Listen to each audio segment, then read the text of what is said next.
EAGLES, Eagles.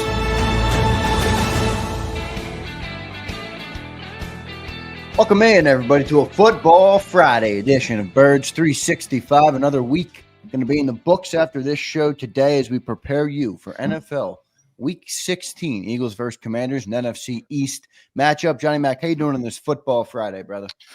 Tired. December 20th, as you mentioned. Yeah. The Christmas holiday season is wearing on me. Let's say that. Yeah, it is for me, and it's already – I woke up, I'm like, holy shit, it's December 20th. I hope my girlfriend and my family or anybody isn't listening right now. I got a lot of shopping to do, John, in the 23rd or 24th to get everybody done. Yeah. I have not checked that off the list yet this year, so I will have to do that after the game on Sunday, on Monday, and see what I can do. Yeah, well, deadlines spur action. That's what they say. Yes, so they do. We'll see if it works out for both of us. Good stuff there. We'll have a great show today for everybody. Appreciate everybody checking in already in the chat box. And for those who are listening to the show after the fact, don't forget to hit that like button for us. It's one of the best things you can do to help us grow as a show and as a channel. If you're watching and you're not subscribed, don't forget to hit that subscribe button and consider becoming a member here on JAKIB. We are doing giveaways almost daily at this point for the great people who are members on the channel. In the Christmas spirit here on JAKIB Sports. We appreciate everybody for watching. John, Eagles Commanders matchup number 2 of the year. How you feeling about it on this Football Friday before we dive into some of the details and get up to Les Bowen at 8:20, who will join us? I think it's more of a test, obviously, for Washington than Philadelphia. That's sort of the upstart team, the upstart part of this equation, and it's a big game for them.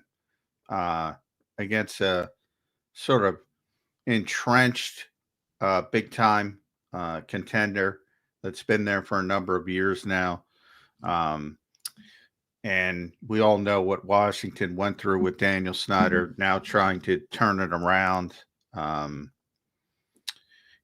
doing a good job, at least early in the process. So I think it's a really measuring stick game for them. And, when you're good, 12-2 good, you're generally going to get everybody's fastball. You're going to get everybody's best stuff. So, but, that's generally what makes the good teams the good teams. So I look at Philadelphia and I see a much more talented team, a much more gifted team. And if they handle their business, they're probably going to win the game. But big game for Washington as well. Yeah, no doubt about it. Big game here for the Birds. Washington may be bigger, John, because they're fighting for that final playoff spot. I think they're going to get that final playoff spot, but it is a meaningful game for them to try and get a win or at least put up a good performance. John, what's their injury report look like? I know the Eagles are looking pretty healthy at this point. I'm not sure yet if Bryce Huff will be elevated for the game. I don't know if you know anything about that, but just a couple guys missed yesterday. Sidney Brown, Landon Dickerson are limited yesterday. And that's it. A couple guys limited yesterday, Landon, Sidney, Bryce, and AJ, but they'll all play, I assume. And how's the Commander's side look for the injury report? Much more significant, as most teams have. That's been one of the major advantages for the Eagles. They've been relatively healthy, but same thing. Everybody's trying to push because it is such a big game for Washington. Haven't been able to get interesting. Dante Fowler's probably the most interesting one, simply because he was dealing with a groin injury. Did not practice yesterday. Was limited earlier in the week, so that's trending probably in a negative direction for them. And he's been a bit of a surprise as that edge rusher. Tight end John Bates was out with an illness. You never know how that's going to go. Jonathan Allen is sort of there. Bryce Huff, they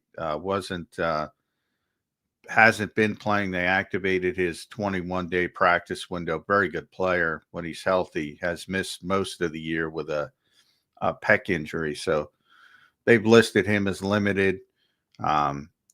illness again with Sam Cosmi, who's one of their best offensive linemen. Illness, excuse me if I said injury. No, you said So, you're good. Yep. so that's a concern. But yeah, much more question marks on the Washington side of it than the Philadelphia side of it. Although, because you saw what happened to Landon Dickerson in the game, the Eagles didn't practice really on Wednesday. It was a walkthrough. They've scaled back to the walkthroughs on Wednesday. He was out there throwing around the medicine ball. I'm sure everybody saw it. And yesterday was a full practice, and he was limited. AJ also scaled back to limited. Remember that hip drop tackle with AJ? Yeah. So I wouldn't just say there's nothing going on there. But, the Eagles obviously are not going to tip their hand until late in the process. The injury report comes out late this afternoon. It's a waste of time asking Nick Sirianni injury questions. I think they're going to play, but because they've been out there, they've been watching. But, this team is hyper-focused on competitive advantage, as we talk about. So we'll see. On today is a big day. If they practice fully, obviously they're going to play. But if not, just put an asterisk on there. Yeah, well, they added the knee for AJ yesterday, right? For Wednesday it was just rest, and yesterday they added knee. Any gut inclination on what that is, John, or any word, any report that you can share with us? Is something from that hit nagging AJ, or is this more? Oh yeah, no question. A lot of people thought it was an ankle. The Twitter doctors, right? Maybe it's not related. I mean, I always go back to Ben Van Sumeren. We got hurt in practice. People do get hurt in practice. AJ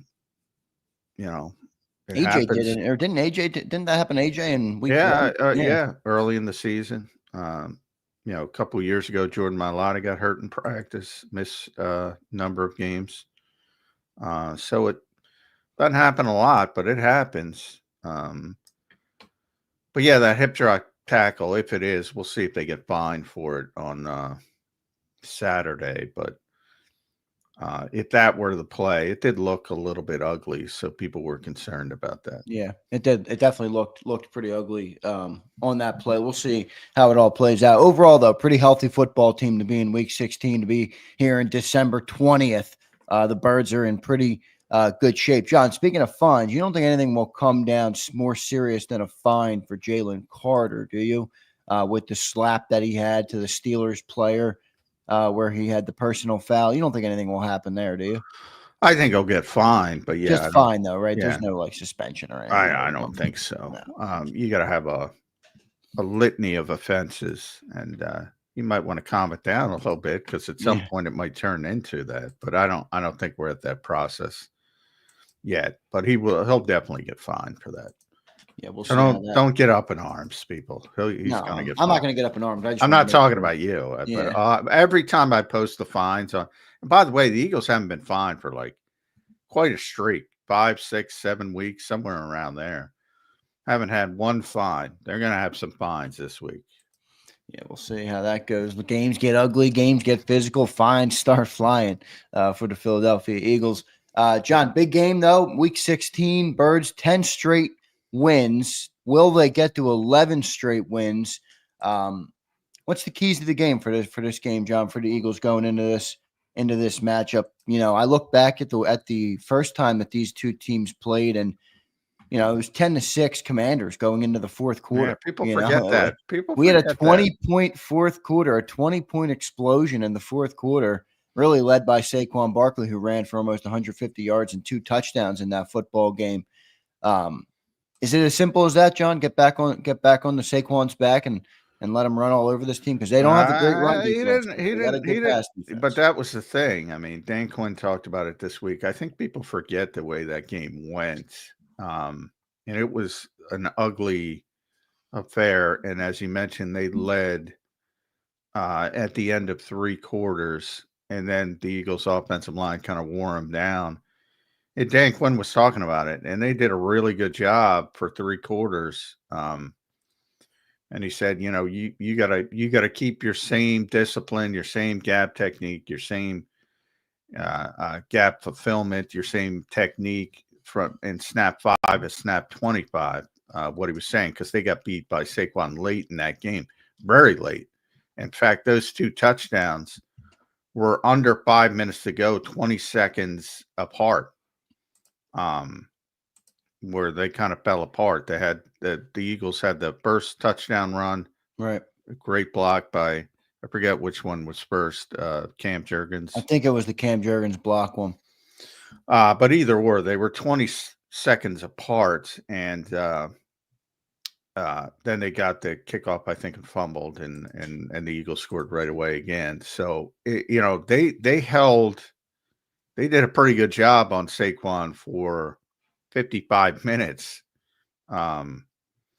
And then it kind of just wore away. So the Eagles got to play better than they played in that game.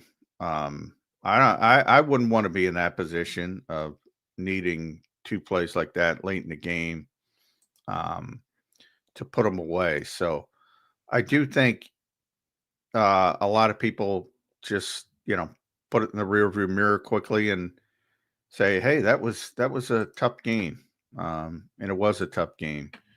And they managed to persevere, and give credit to the offensive line first, I would say, and then Saquon. But nonetheless, you still have that offensive line. Hopefully, if Landon's out there, and you still have Saquon. They may or may not, as I mentioned, get Jonathan Allen back. But I think they're hyper-focused, from at least intimating from Dan Quinn's quotes about stopping Saquon first. So you might have to go the other routes, and that complicates more. Is AJ 100%? We don't know. Is Jalen really back? We don't know. Going to be an interesting game. Yeah, no doubt about it. The one guy, I think that one difference here in this game between from the last time we played this football team, which came, what was it, week 11 did we put? No, week 9, week 10, somewhere in there. We played the Commanders. Well, they didn't have Marshawn Lattimore, the guy they traded for at the trading deadline. He'll be out there this week. You think he makes a difference, John? Like, when I think about their trade for Lattimore, I said they did that because of the Philadelphia Eagles, right? You try and match up with the teams in your division best. And the Eagles have 2 beasts at wide receiver. So you got to get good corners. You got to get good guys in coverage to try and mitigate that the best you can. How much will Marshawn Lattimore have an impact on this game, in your opinion? Yeah, very good player. For years they've been trying to get through with Benjamin St-Juste and Emmanuel Forbes, who they ultimately cut. A.J. Brown completely destroyed that poor kid's career. Literally ruined it. AJ's had big games versus the Commanders in the past. Yeah. And they're talented guys, but man, that's what's so strange. That's what's so unique about the Eagles and their rookie corners. And that's a hard position to play as a rookie. And it's almost like quarterback in a way that you might have talent like Forbes and you lose your confidence in your shot. And it's a really tough position, man. Yeah, he never recovered. And hopefully he can reboot his career somewhere else. But I don't know if anybody signed him. I'm sure somebody picked him up because he's got talent. But and Lattimore's been doing it for a long time. Lattimore's a real legit cornerback 1 in the NFL. That said, I always like the Eagles matchup when they're healthy at wide receiver versus any corner. And they have a rookie corner who's playing very well. Opposite Lattimore now. Sainristil, or however you say that name. Sainristil, however you say it. I apologize, but from Michigan, he's done a really good job in taking over one of the other starting corners spots. So they're a lot better than they used to be. You knew that was going to happen when they hired Dan Quinn. He's a very good defensive coach. The issues this year, as you mentioned, have been up front. They're not nearly – that used to be their strength. At one point they had 4 first-round picks up front when Montez Sweat was still there. And Yeah, at 5 actually. Who am I forgetting? When Kerrigan was still there, obviously later in his career. And Sweat then you had Darren Payne, Jonathan Allen. They had a 5th one, I can't remember. But they were really gifted up front, and sort of the back 7 was the issue. Now the back 7's really good, and they're struggling up front. So it's always tough to get those things to match up at the same time. And I would say their linebackers are the strength of the defense. I think people will remember Frankie Luvu from that first game. He had a great game.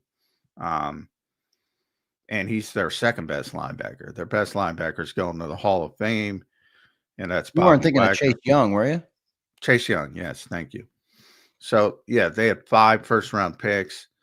Obviously, Chase never lived up to the billing. Yeah. But Montez Sweat was a very good player. Payne was a very good player, still is. Jonathan Allen was the best player, and he's been hurt for the majority of this year. But now it's the back 7 that is really good. And they're struggling to get it going up front. Jonathan Allen would help that a lot, but I have no idea where he is. It's a surprise he's back. They thought he was going to be gone for the season, so it seems like they're pushing it. But we'll see. We'll see if they activate him. Good stuff there. We'll get to one super chat here, and then we'll get to our commercial break. We have Les Bowen, the great Les Bowen, set to join us here in a couple minutes on Birds 365. Josh Herman checks in. Josh, appreciate your support of the show. He says, Big Z, don't sleep on the commies in the playoffs. Playing a team 3 times I hate difficult. that term. These divisional games are tough. Also, John, Jalen, Uso better? Guess that's a little wrestling question. He throws in the tail end of it. I don't know. I don't know Jalen. There's no Jalen. There's Jimmy. There's Jay. I think he meant Jay, and it might have auto-corrected to Jalen. Maybe. But as far as the 3 game, I don't believe in that at all. The 3 games, it's tough to be. If you look at contextually, if you're much better, you win the 3rd game. It's just close. I think the number is 15-9. The team that's 1-2 wins the 3rd one. So yeah, I don't buy into that at all. If you're much better, you win. If it's even and you happen to get through the regular season with a couple of really close wins, maybe that's different. So it's always contextual. But I wouldn't be concerned about the Washington Commanders more than a lot of teams in the playoffs for the Eagles, even the Tampa Bays of the world, for instance, who might be in the Eagles' head a little bit, even though the Eagles are more talented. Okay, so I see what he's saying. He called him Jalen Reigns, and John didn't like it. So now he's calling him Jalen Uso, Johnny Mac. That's what he meant. Well, that's closer for the level. Yeah. Can't be number 1, No. Patrick Mahomes is Roman Reigns from a wrestling standpoint. Yeah, there you go. All right, good stuff, everybody. Hit that like button for us. We'll get to our commercial break now, and then the great Les Bowen joining us next here on Birds 365. Before I take that break, I want to tell you guys about our great sponsor. Thanks to them for sponsoring the show today.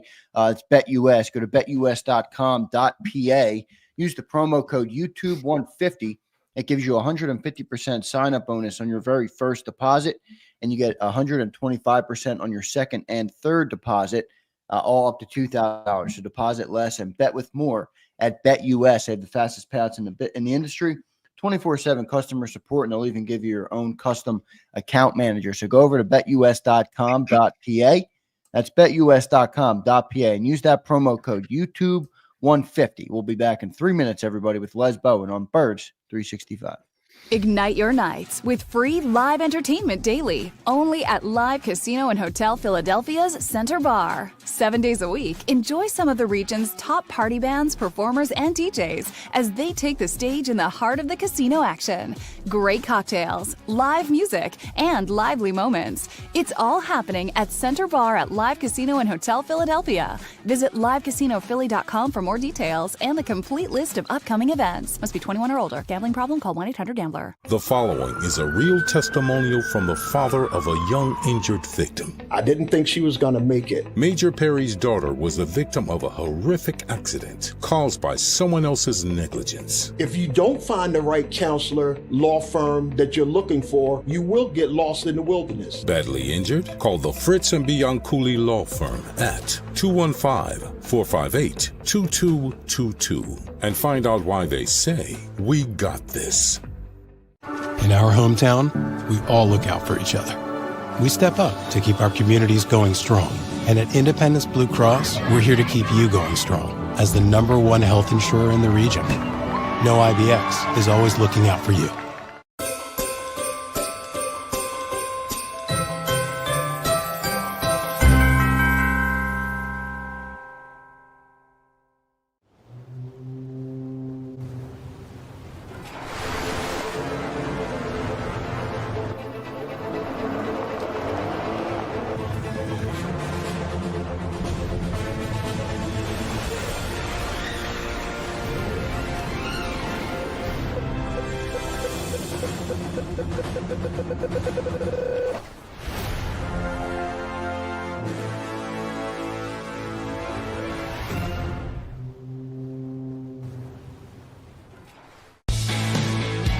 We noticed that there was mold creeping into our basement about a year and a half ago, and wanted to make sure that we were getting rid of the problem permanently.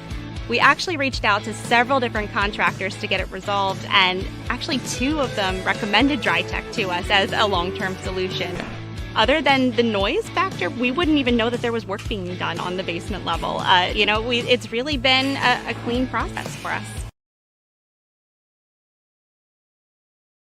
Score and save this football season on your car insurance. Before the next game, save up to 40% on your auto insurance policy. That's right, 40% savings. Call an audible this season and contact the Del Val Insurance Group. They're an advocate for you, not an insurance company. That means they'll get you the right coverage and save you up to 40%. Call managing partners Fran or Jim of Del Val Insurance, 215-354-0122, or score and save at dvigi.com. dvigi.com. EAGLES, Eagles.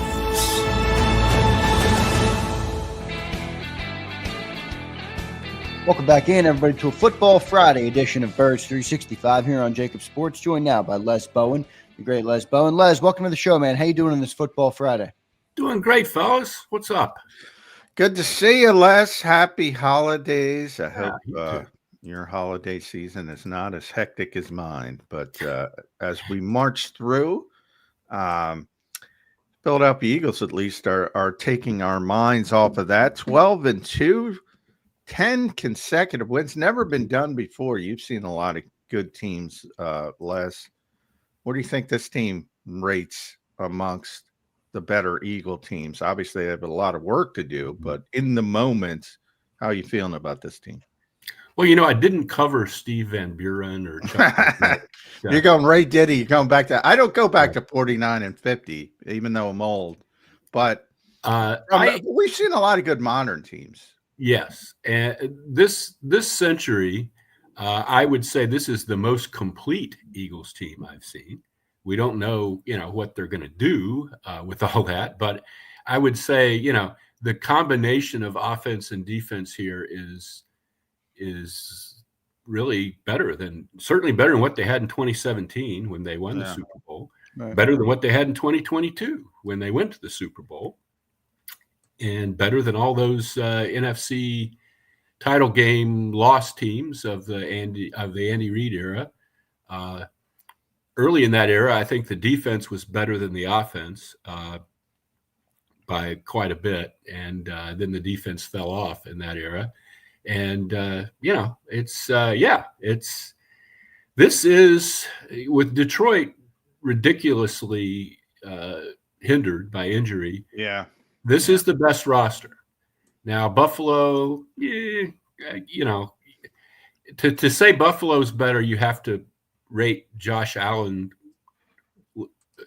way, way, way, way, way above Jalen Hurts. That's the only way I see. Otherwise, Buffalo defensively isn't really close to the Eagles, I don't think. No. So, yeah, it's it's a scary situation, I think, for Eagles fans. They haven't been in this situation before, and it's going to be really. I don't remember when the Eagles went. The rare time, the only time I quote Howard is, "If you're scared, get a dog." Yeah. Well, I was being yeah. No, I know what you're saying, but you're not used to being the favorite. Yeah, not used to being the top dog. Right.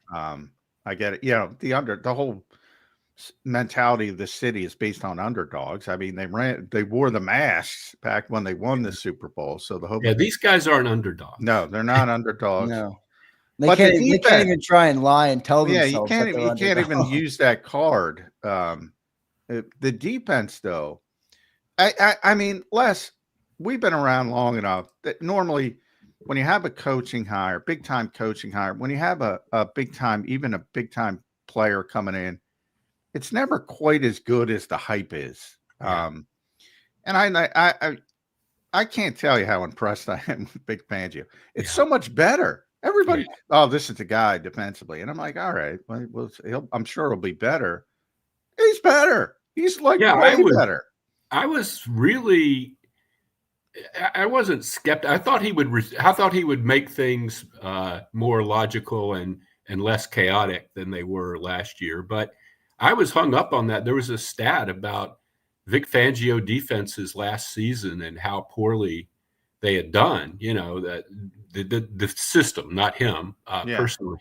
Yeah. And I was wondering if they had caught the trend on the downstroke. Or Me something. Too. I said the same thing. Les. No, but I think as great as he has been, there's a personnel component to this that is very big, that is huge.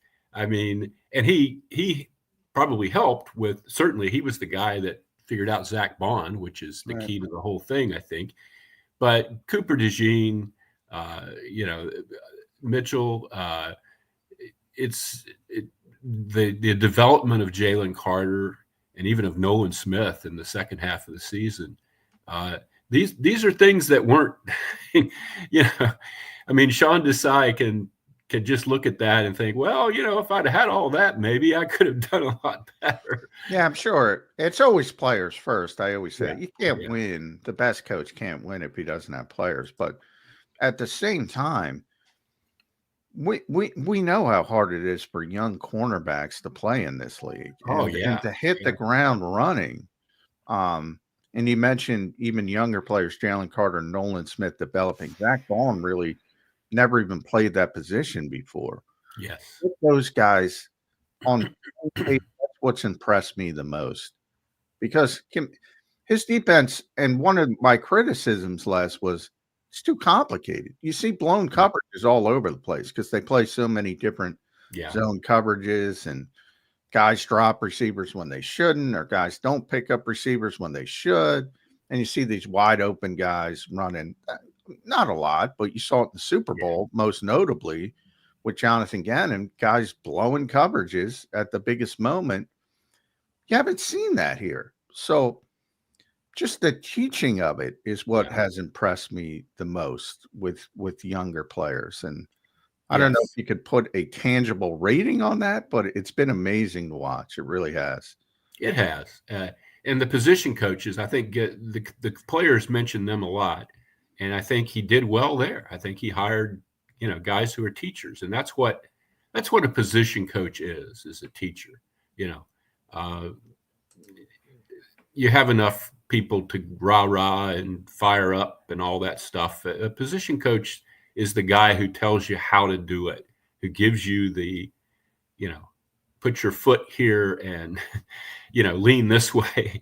It's and obviously they have the right guys. Yeah.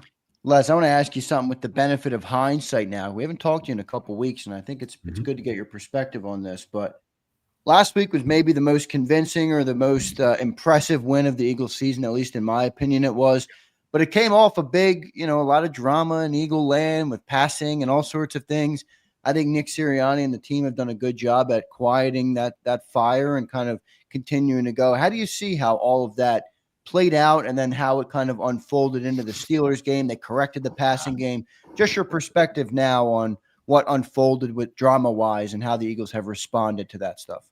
I wasn't too taken by the whole passing game, the rift and the locker room and all that stuff. I felt from the get-go that they were all saying the same thing.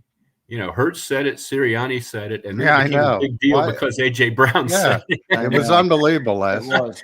I don't think anybody was – they were all on the same page about this, and it was. You played the Carolina Panthers, and you had, was it 108 or 118 yards? It was 83 net. It was 108. It wasn't working. I mean, they had let the passing game atrophy because the running game was working so well. And they kind of, tried to lean on it a little bit against Carolina, and it wasn't there. And they won the game, but, they got to do better than that. They all said, we got to do better than that.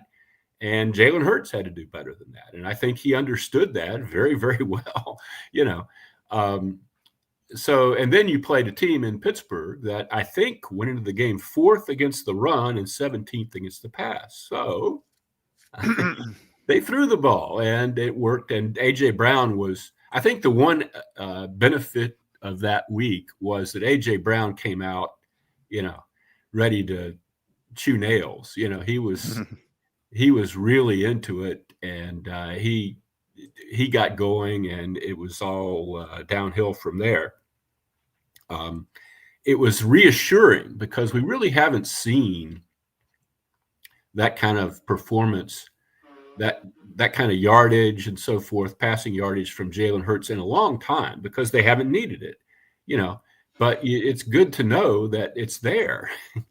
And, it's they will need that going forward. They're not going to run over everybody in the playoffs. The playoffs are when you play good teams, unfortunately. Yeah.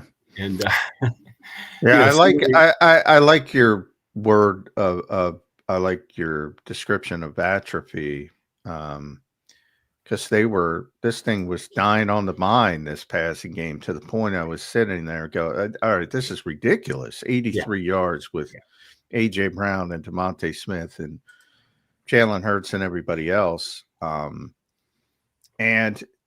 what it's like. A.J. says it. Devontae says it. Jordan Mailata said it. Lane Johnson said it. Nick Sirianni said it. Jalen Hurts said it. And yet, because of Brandon's comments, on WIP, everybody, PG, he really, everybody focused on Jalen and AJ's personal relationship. Brandon's the greatest guy in the world. And I wrote something about this for PHLY. He doesn't have a lot of guile. Sometimes you need a lot of guile. Just a little, Brandon's always been a guy who reacted to social media. He had blocked us all at one point. Early in his career, he would go on and argue with fans and get mad, and he read this stuff credulously, and thought, oh, this is actually what's happening, and Brandon, no. It was too bad, especially for an iconic player who's always been a phenomenal guy, by the way. I wrote the same thing, Les. I said, it's not that big of a deal. One thing that amazes me, and I say this, and you have a good understanding of this better than most people. You get 75 guys. That's what you're talking about. You're talking about 53 players, 16-man practice squad. You got an international player. You got guys on injury reserve. So you're talking 75, 80 people. In any walk of life, if you grab up 75 people, are they all going to get along? This whole kumbaya, this locker room's so close. Locker rooms are locker rooms. And you're going to have somebody who's going to say something. If you press hard enough. There's among those 75, there's somebody who believes the earth is flat. I mean, of course. It's just the way the world is. There's somebody with a totally weird take on everything. And, And that was something I was naive about as a writer for a long time, because you get all this rhetoric from everybody about, but people have their own there are people in every locker room who are concerned with their own situation Yes. very much. And that didn't really play into this too much, No. but in other, there are guys, even if you're winning, I'm not getting to play, guy. Why are they playing that guy over me? Yeah. And most guys are smart enough that when you're 12-2, that's not the time to bring it up. Right. Most guys are smart, but it exists. It still Oh, exists. God, yes. Yeah. Well, Les, the meat and potatoes of it was the passing game. Did they do enough in the Steelers game to make you feel better about that area? Because, I know it created some drama, but I don't necessarily think AJ was wrong. I mean, Saquon was having a great year, but when you have guys like AJ and Devontae, you typically want them involved in the game plan a little bit more than they were. Did they do enough versus Steelers to quiet your concern there? Well, they certainly, in that week, they did, yes. That is one game, however. I think there's a lot of back and forth on social media about Jalen Hurts and whether he's having a wonderful year or an okay year, and the rest of the team is really good. And I think it all revolves around this.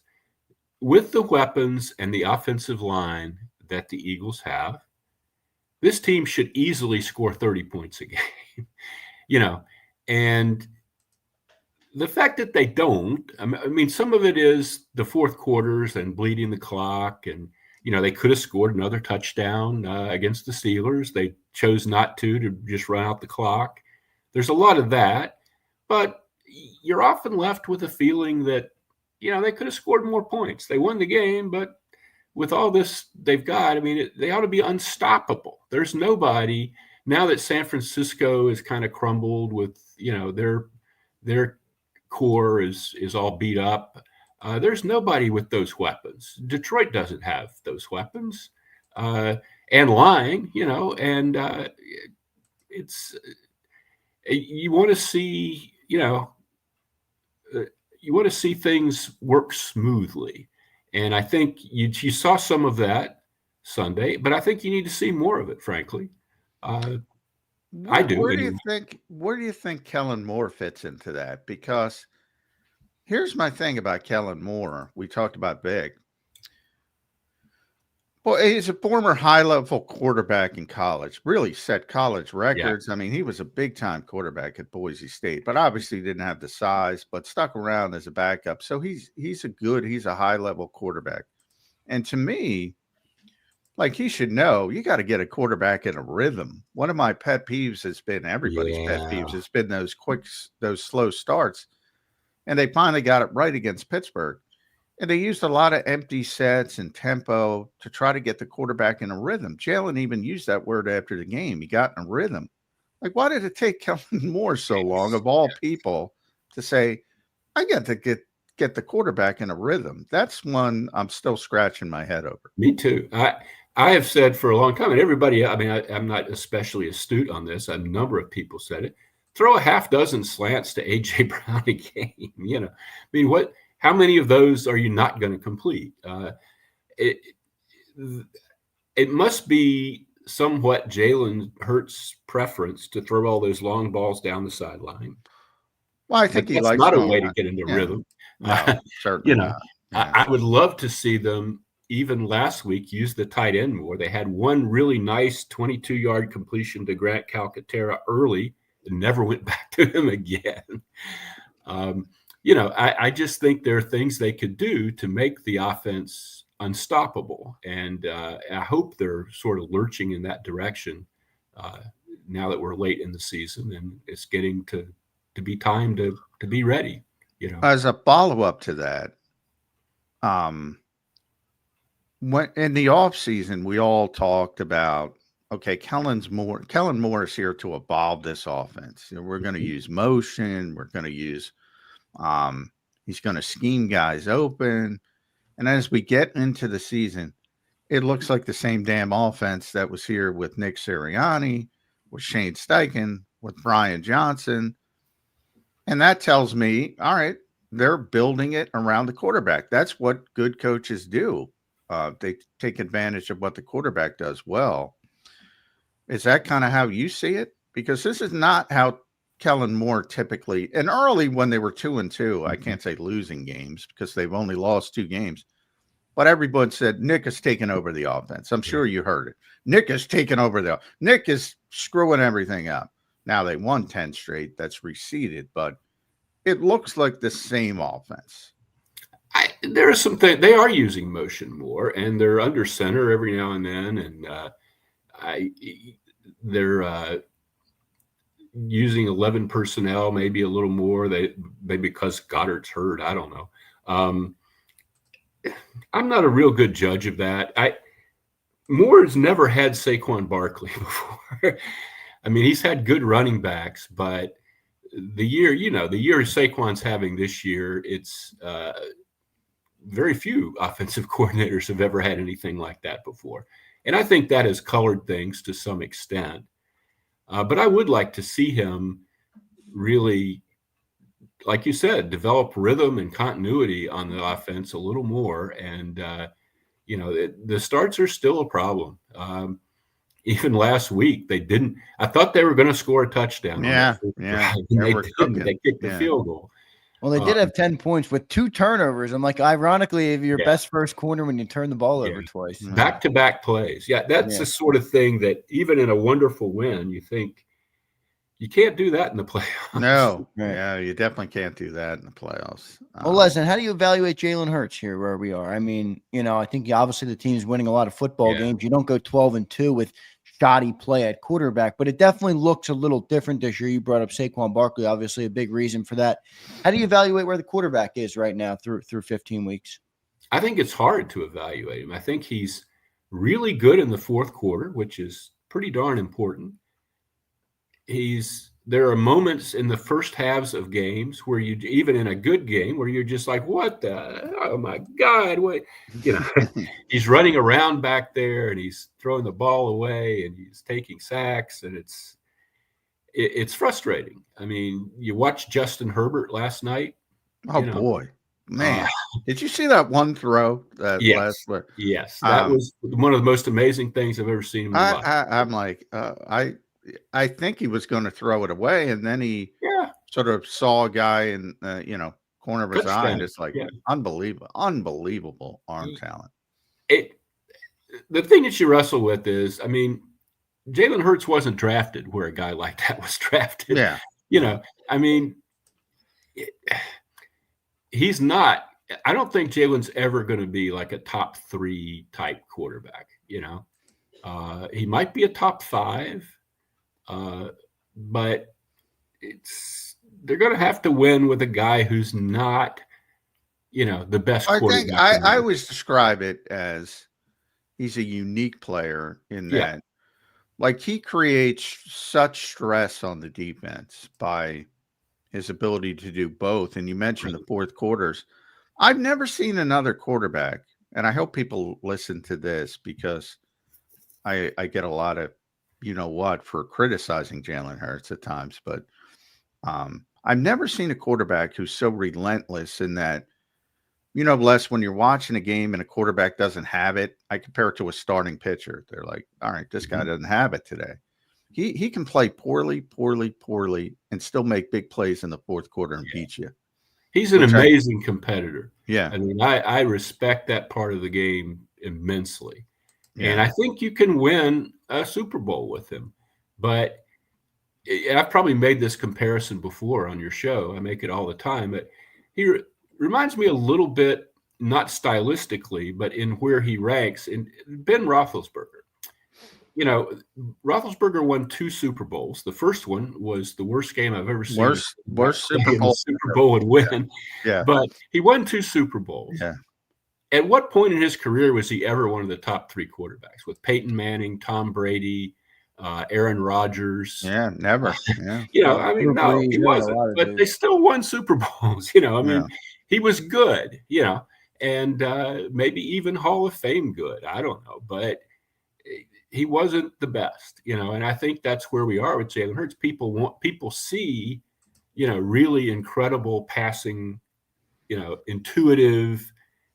And by the way, I'll take a top 5 quarterback all day long. The question is, how are you going to get anything better? And I don't think you are, easily anyway. I I think here's my problem. I think 2022 Jalen Hurts was a top 5 quarterback. Yeah. I don't think 2024 Jalen Hurts to this point has been a top 5 quarterback. Do you think defensive coordinators just figured out how to limit what he was able to do? I think that's part of it. Yeah. I honestly, Les, I think there's an unintended consequence to everything. And the Eagles' running game has become so good, it has impacted the passing game. Yeah. And so you think if he had to go through the whole season, if they had to rely on his arm more, he would have developed and have much, much better stats. Yeah. Well, he definitely had better stats, but it's not about stats for me. It's about just effectiveness from play to play. Yeah. And I think he'd be in more of a rhythm, more of a that's what happens. I mean, if you lean so heavily on one side of the equation, again, I like your word atrophy. That's what happens to the other side. And Jalen said it when he was talking about watering the lawn. Sometimes you got to water the other side of the lawn, or it's going to dry up. Yeah. And he can clearly do it. I mean, look at what he did last week. I mean, he looked very effective in the past. I think he can clearly do it, but he did. It's an interesting. But the one thing that you still see, and you see him stand back there and unproductively, longer than most quarterbacks, because he has a really good offensive line in front of him. He gets a lot of time back there, and he doesn't always do much with it. And the difference between this and 2022 is before he hurt his shoulder about this time of year in 2022, he would just take off. If he didn't see what he liked, he would go, and he would go with authority and, purpose. And he wasn't like sitting down, he was going after it every time. And that made the offense really work because he was either completing passes more or less in rhythm or taking off. And either one of those things worked very well. When he got hurt, and, we've talked about it before, that could have been an injury that would have kept him out of the playoffs. It wasn't nothing. I think that affected his whole approach. He's not that guy anymore. He'll still make a dazzling run when he has to, but he's not as eager to go, hopping through the defense as he was a couple years ago. Yeah. He does it reluctantly now, and you can really tell that. And there's a lot more of that standing back there and looking around, which makes it look like, it's inefficient. I mean, it kind of is, but maybe that's one thing you just have to put up with. Yeah. At times. At Les Bowen, make sure you follow Les on the X platform. Read him at PHLY, at PHLY_sports. He's doing a tremendous job for those guys, and our friend Zach Berman, Bo Wolf. They do a great job. I'm gonna give you a bold statement. I want you to grade me for it, because I'm watching this team every week, and the Eagles lost a Hall of Fame center, and they're better on the offensive line. This is the best Eagles offensive. And how many good offensive lines is this? This is the best one. It's not Becton, Juergens has stepped in beautifully. Yes, he's not as good as Kelsey. Part of this is Becton is a better right guard than Juergens. Juergens Yes. really wasn't a great right guard. No. They won with him, and he gave it everything he had. But he's a center. He's not a guard. Yeah. And Becton is a much more physically dominant player. Yeah. He's imposing, man. He has been unbelievable, Les. And then Jordan Mailata's having his best season. Yes, Mailata's The whole having left his best side. season, Landon and Lane Dickerson, Johnson is having one of his best seasons. Yes. So yeah.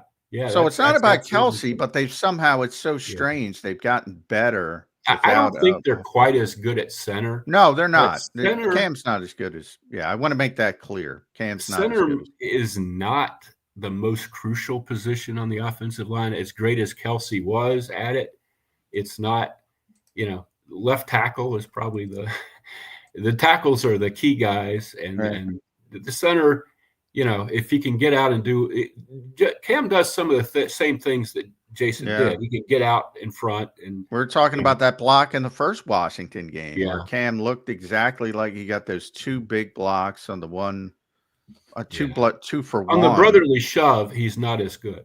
No. And you can tell that in the way that they don't. Nobody's ever going to be as good. You know why, Les? Because Kelsey would steal a quarter of a yard every single time. Yes. Yes. He was very crafty. Yes. But he also had incredible leverage, Yeah, he did. Phenomenal play. Not an insult to Jason Kelsey because he's better at center than Cam is, but the whole Right group, now, or at least at this point in Cam's career. Cam is pretty good though for early. He's very good. He's probably not going to reach Jason's level, but that's hard. But the whole group, this group is better. And it's mainly because of what Les said. Mekhi Becton has been unbelievable at right guard. I didn't see that coming at all. No. They signed him to be a swing tackle, to be the backup tackle. And it just sort of developed that he would be the right guard. And, it'll be interesting because they have to sign him, I guess.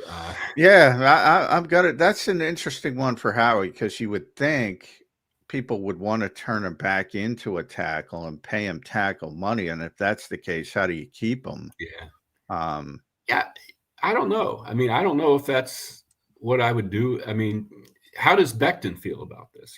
I don't know what he wants. It's going to be tough to say.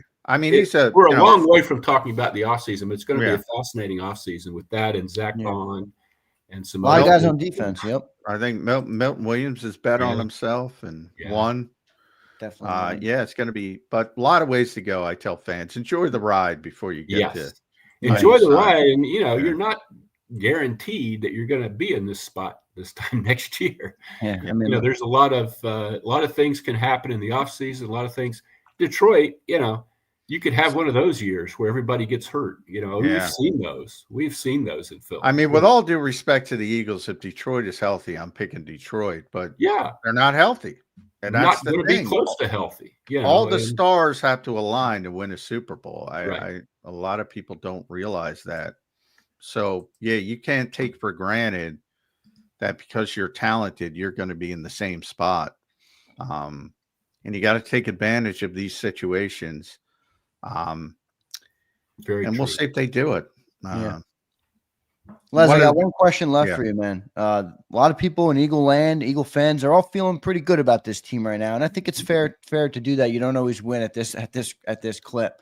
If you had to pinpoint one concern outside of injuries that could stop this team from getting to the Super Bowl, what is it in your opinion? Well, Nolan Smith is trying his best to alleviate this for me, but I've seen Eagles teams with better edge rush. Without Brandon Graham, I'd really like to see Bryce Huff get back in there and be productive. I just don't think they have a dominant edge rush. And Jalen Carter makes up for a lot of that inside. I'd really like to see – I mean, 2 years ago, they had incredible sack numbers. You'll never see that again. But I'd like to see that kind of, somebody with the kind of get off that Hassan Reddick had 2 years ago, where he's always in the backfield. Sweat has picked it up, and Nolan Smith is playing well. But another injury there would just totally, really. I mean, they need Bryce Huff because even. Like they played 43 defensive snaps against Pittsburgh last. I mean, as good as they are, you can't expect that every week. And if That's that turns into a half of football. If that turns into 70, 75 snaps and you're playing three guys. I'm with you. That could be an issue. That's why my biggest. And of course, you said barring injury, if anything happens to Zach Bond, it might be over. There are a couple guys that you just can't do this without, And it's proven they can't win without AJ. It's proven they can't win without Lane. I mean, over extensive periods, really. So there's a lot of very important. Starting with the quarterback, you lose it. Philadelphia doesn't believe that because they won The only Super Bowl. Think about the craziness of that. The only Super Bowl they lost their MVP like quarterback. That doesn't happen. So no, it's never happened, and it'll probably never happen again. That was unique. It really was. Yeah. Tremendously unique. Les, thanks for joining the show, man. Really cool talking to you. It's been a couple of weeks. Love getting your perspective on this football team. We appreciate you joining today. Make sure everybody follows Les on Twitter at Les Bowen, one of the best accounts. Les, we appreciate it, man. Thank you so much. Thank you, guys. And happy holidays again, Les. Happy holidays. Happy holidays, indeed. All right. Thank you, Les. Good stuff there from Les Bowen joining the show. Love getting Les's perspective on this football team. I think he's got one of the best, John, listening to Les break down. Yeah, he's been covering this team for a long time. Yeah. Far longer than me. So he knows about the history of this team and the organization. And this is special. So that's what, enjoy the journey. Don't worry, like the offseason stuff. Sometimes we get into that. How are they going to sign Zach? It's hard to How are they going to sign Milton Williams? I mean, enjoy the journey and then worry about that. Right. And they generally find a way. If they want to keep somebody, they find a way. So you got that in your corner too, your pocket. So, but it will be an interesting offseason. You got to get to the offseason first, and it's going to be disappointing. This is Super Bowl or bust. It was always Super Bowl or bust. It's always Super Bowl or bust because this is what this organization has become. But now it's really Super Bowl or bust, if you get my drift. Like anything less would be a grave disappointment at this stage when you look at what's going on. Maybe I'm just an Eagle. I got a feeling this team could bully their way right through to the Super Bowl. I'm not saying they're going to win the Super Bowl, but I just don't see who's going to stop this style of team right now in the playoff. It's similar to 22. You just bullied two. Now, they didn't have the hardest playoff games in 22, to be honest. They beat the Giants and they beat the 49ers. But I don't know, man. This team is bullying teams right now, more physical than everybody they go up against. It's really not even close in terms of physicality. You made the Steelers look like a shell of themselves. So I think this team has a really good chance. I'll ask you what I asked. It's a lot, the number one seed makes it a lot easier. And that's what, that's been really the path to both of their recent Super Bowls. And, it becomes more, not only do you have the extra game, you might have to play on the road at some point. So it makes it a lot more difficult. Yeah, I was looking at it yesterday. I was using this Pro Football Network. They have where you can pick who wins the games for the next couple of weeks, and then it'll give you the playoff seeding, and then you can pick who wins playoff games. Obviously, you want the 1 seed for the bye week, but the 2 seed's not a bad route too, because you could get into a situation where Detroit and Minnesota would play each other, and one of them would take care of the other one for you. So either way, I think you're on a collision course with one of the better teams in either the Vikings or the Lions or the Packers. Those are the big 3, I would say. Well, the playoffs, you're going to, as Les said, you're going to play good teams generally. Now in 2022, they didn't play a good team in the Giants. That was just weird. And actually, they upset Minnesota at the time, which Minnesota was better, but they had a lot of problems defensively. Right. The Giants just got boat raced. But, San Francisco was a very good team, but, Hassan Reddick wrecked the game. And you can't play without a quarterback. They had Christian McCaffrey playing quarterback in that game at one point. Josh Johnson was the backup because they had injuries before and they didn't have the backup quarterback as well. So that just worked out favorably in the Eagles situation. And by the way, that was a completely clean hit by Hassan Reddick. So he just wrecked the game. Yeah. And that was just, Hassan Reddick deserves credit for a great play, and that's just part of it. If your quarterback gets hurt early in the game, you're kind of screwed, right? Especially if you don't have any backup. And they had Josh Johnson, who also got hurt. So I mean, that just worked out favorably for the Eagles. But that was a really good team. You're not going to go through the playoffs any year without facing, even if you're the number 1 seed, you're at least going to face one pretty good team or one team that's playing really well. And you have to overcome that. That's everybody. So, yeah, whether you think it's Detroit or Minnesota or Green Bay or even Tampa Bay or, they're playing well sneakily. You're going to have to beat somebody. John, I'll ask you what I asked Les. Barring injury, just leave injury out because I think that's always the biggest concern for any football team at this point in the year. But what's the one concern that you would have that would stop this team from getting to a Super Bowl right now? I agree with Les that the edge is a little light, but I thought with the overall defense, I didn't think Les would go in the defensive side of the ball. No, I like Les's pick because I've been concerned. I talked about Bryce Hupp yesterday and why I think it's so big to get him back in the mix because I don't think you can persevere through this entire stretch. The final 3 games in the playoffs with 3 edge rushers. I don't think that's sustainable, especially with their edge rushers. And Nolan Smith, very undersized, even though he is physical for his size. He's still. I mean, you can't make a 238-pound guy 260. Can't do that. At least I don't think you can do that. So some concern over that. But I would still. I go back to the passing game. They were 31st in the NFL coming in, just gross yardage. Now, Nick will bang his table and say, "Oh, but the effectiveness, but the pass rating." Right. Yeah, we were watching it, dude. We were watching the passing offense. They were 31st in the NFL. What are they graded out? I know it's not everything, but where are they graded out? A little bit better. They were low 20s. I haven't looked at it this week. I'll look at it now, but they were low 20s, not a high 20s, I believe. 23, 24. 22 they're at right now, graded. Yeah, so they went up a couple spots, which makes sense. And they went up their 28th overall. They went up because they were a lot better. Yeah, that ain't good. Bottom 10 in the league with the talent they have? How is that good?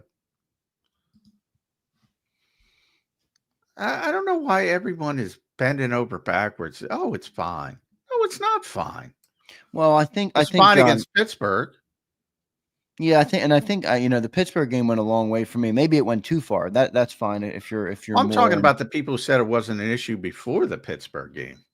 At least you have the Pittsburgh game now. Yeah, I mean, look, there's always going to be something you can pull on. I think it was an issue a little bit, but didn't they show you capability wise, maybe not consistency yet, but if they got to get into a game like that Pittsburgh game showed me, okay, you don't just need a win on the run. Steelers took away Saquon Barkley. Jalen Hurts won that game for us through the air. It was very positive. It was a very positive development, but to assume that's going to continue and they played 13 other games this year, and to say just automatically put them in the rear, I'd say that's done. That's over. Right. The struggles.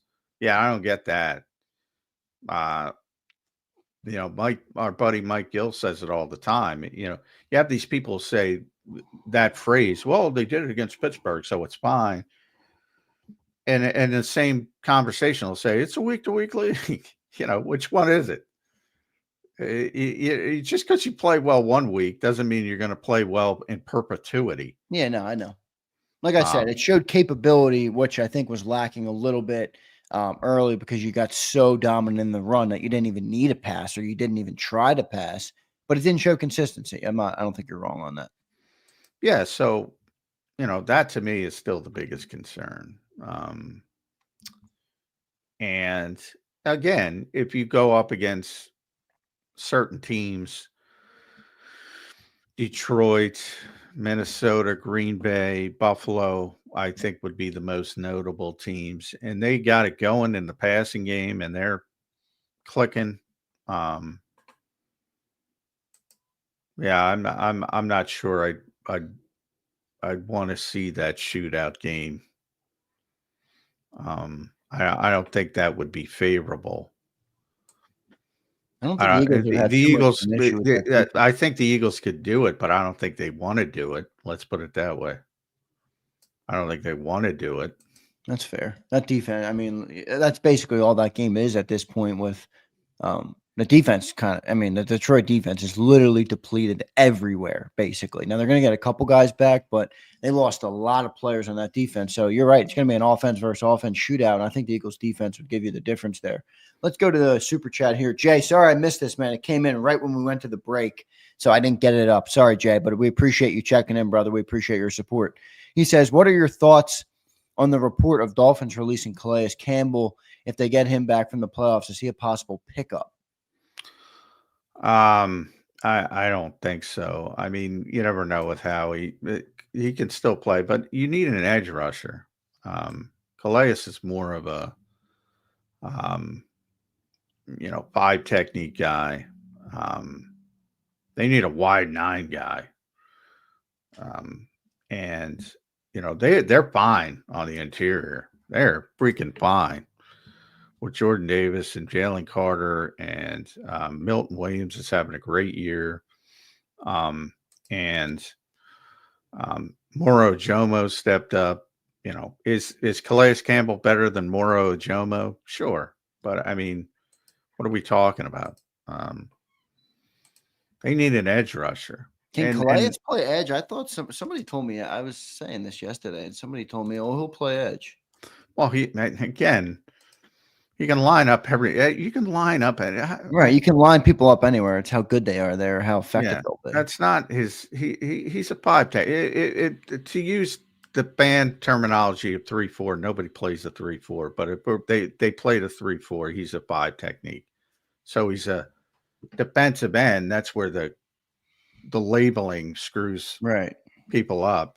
So he's a 5 technique. He's a interior player. Yeah, and the 5-man front. Years old, by the way. But yeah, he's very old, but he still can play. There's certain guys that amaze you because they're able to play at that age. But he's not an edge rusher. It's never, but people will see, he plays defensive end. Yeah, those labeling systems have done more to uneducate. You've been crapping on them, John, for a while. Yeah. Well, and that's the reason why.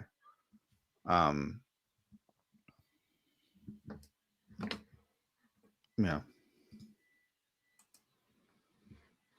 And I don't even believe they have released them yet, but no, I don't think they have. There was just a report that they would or something for if he wanted to go to a contender. I'm not really sure what to make of it. I'm not. And I bet with Calais, if he does get released, and that's the plan, he's probably going back to Baltimore.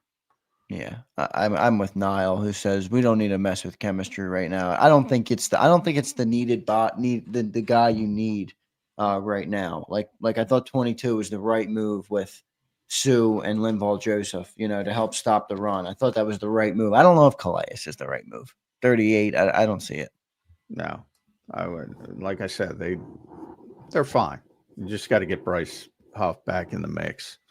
I think, we talk about one of the things again about not labeling, but sacks versus, the Eagles have the second best pass rush in the NFL from a production standpoint. Comes a little bit differently because, as Les said, it's Jalen Carter driven, but they have a pretty significant pass rush at this stage compared to everybody else. But I guess the sack numbers aren't where people want them. Yeah, I feel fine about it, honestly. By the way, they never blitz. They never blitz. And that's what I mean. Getting this pass rush with 4 guys. Like I know everybody wants to sack, but at this point, is it a vanity metric? I mean, you have the number 1 defense. It's always been. It's always been a vanity metric. I like that term, by the way. Always, and it's always been a vanity metric.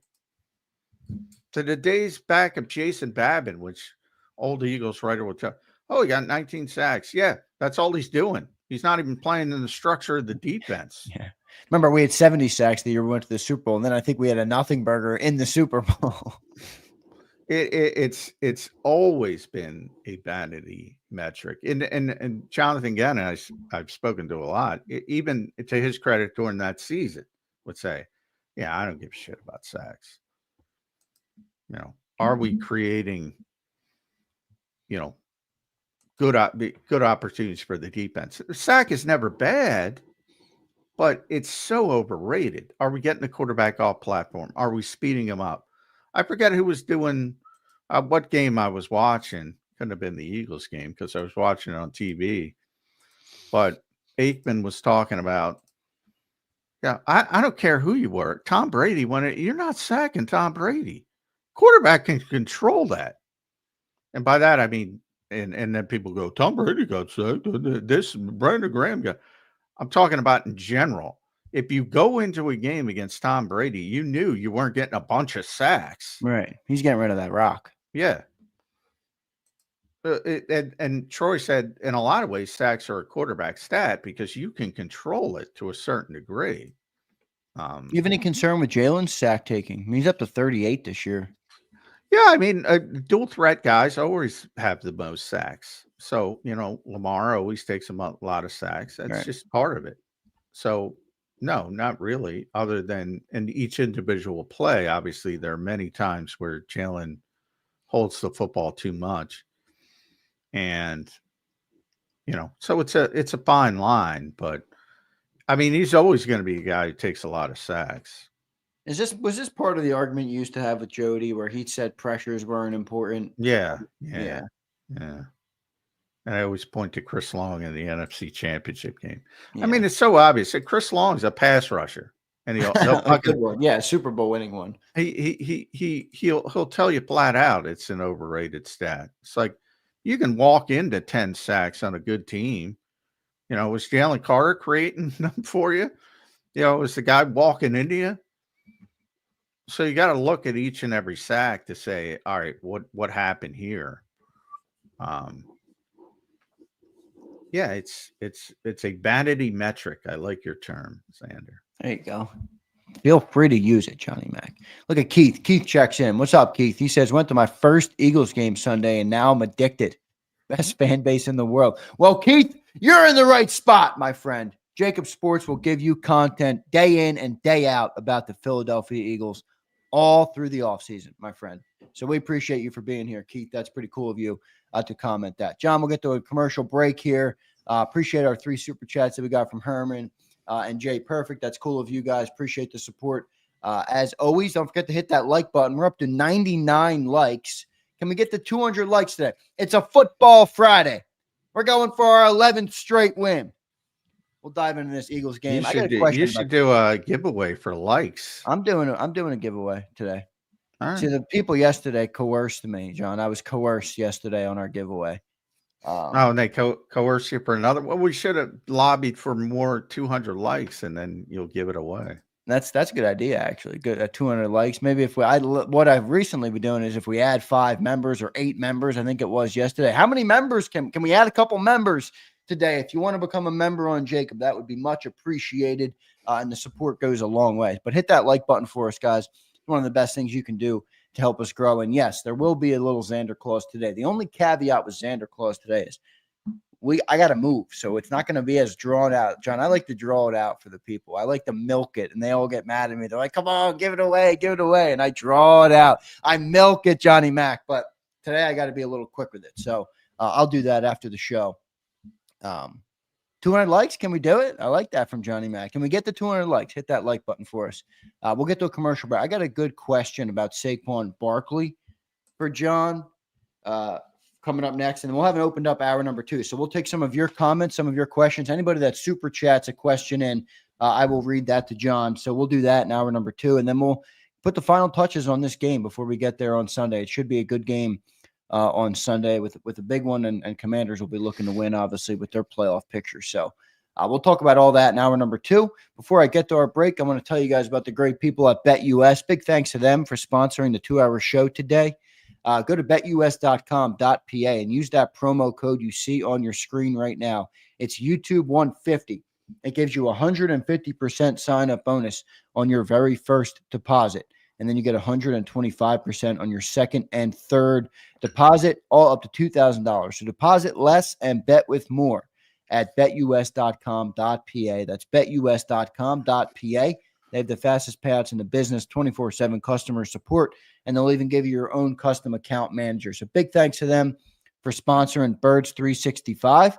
And we'll be back in 3 minutes, everybody, to preview this Eagles-Commanders game some more and talk to you guys in the chat, plus a question on Saquon Barkley. Back in 3.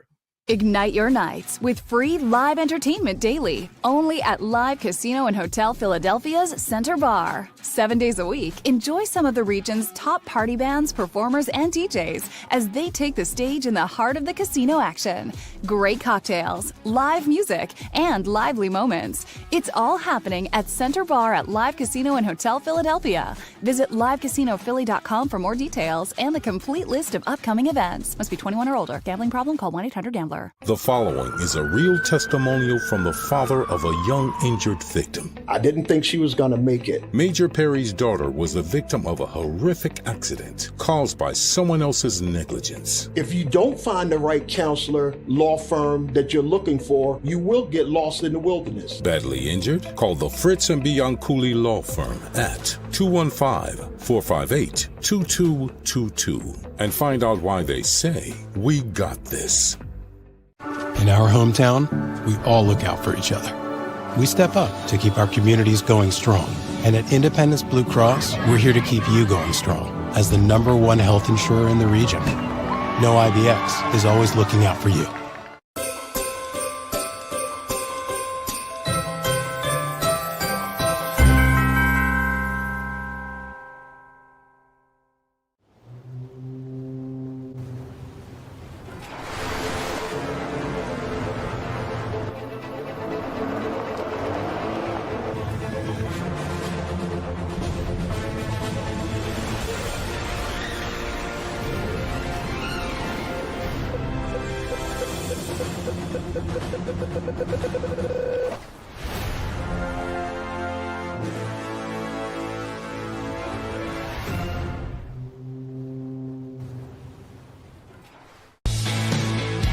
We noticed that there was mold creeping into our basement about a year and a half ago, and wanted to make sure that we were getting rid of the problem permanently.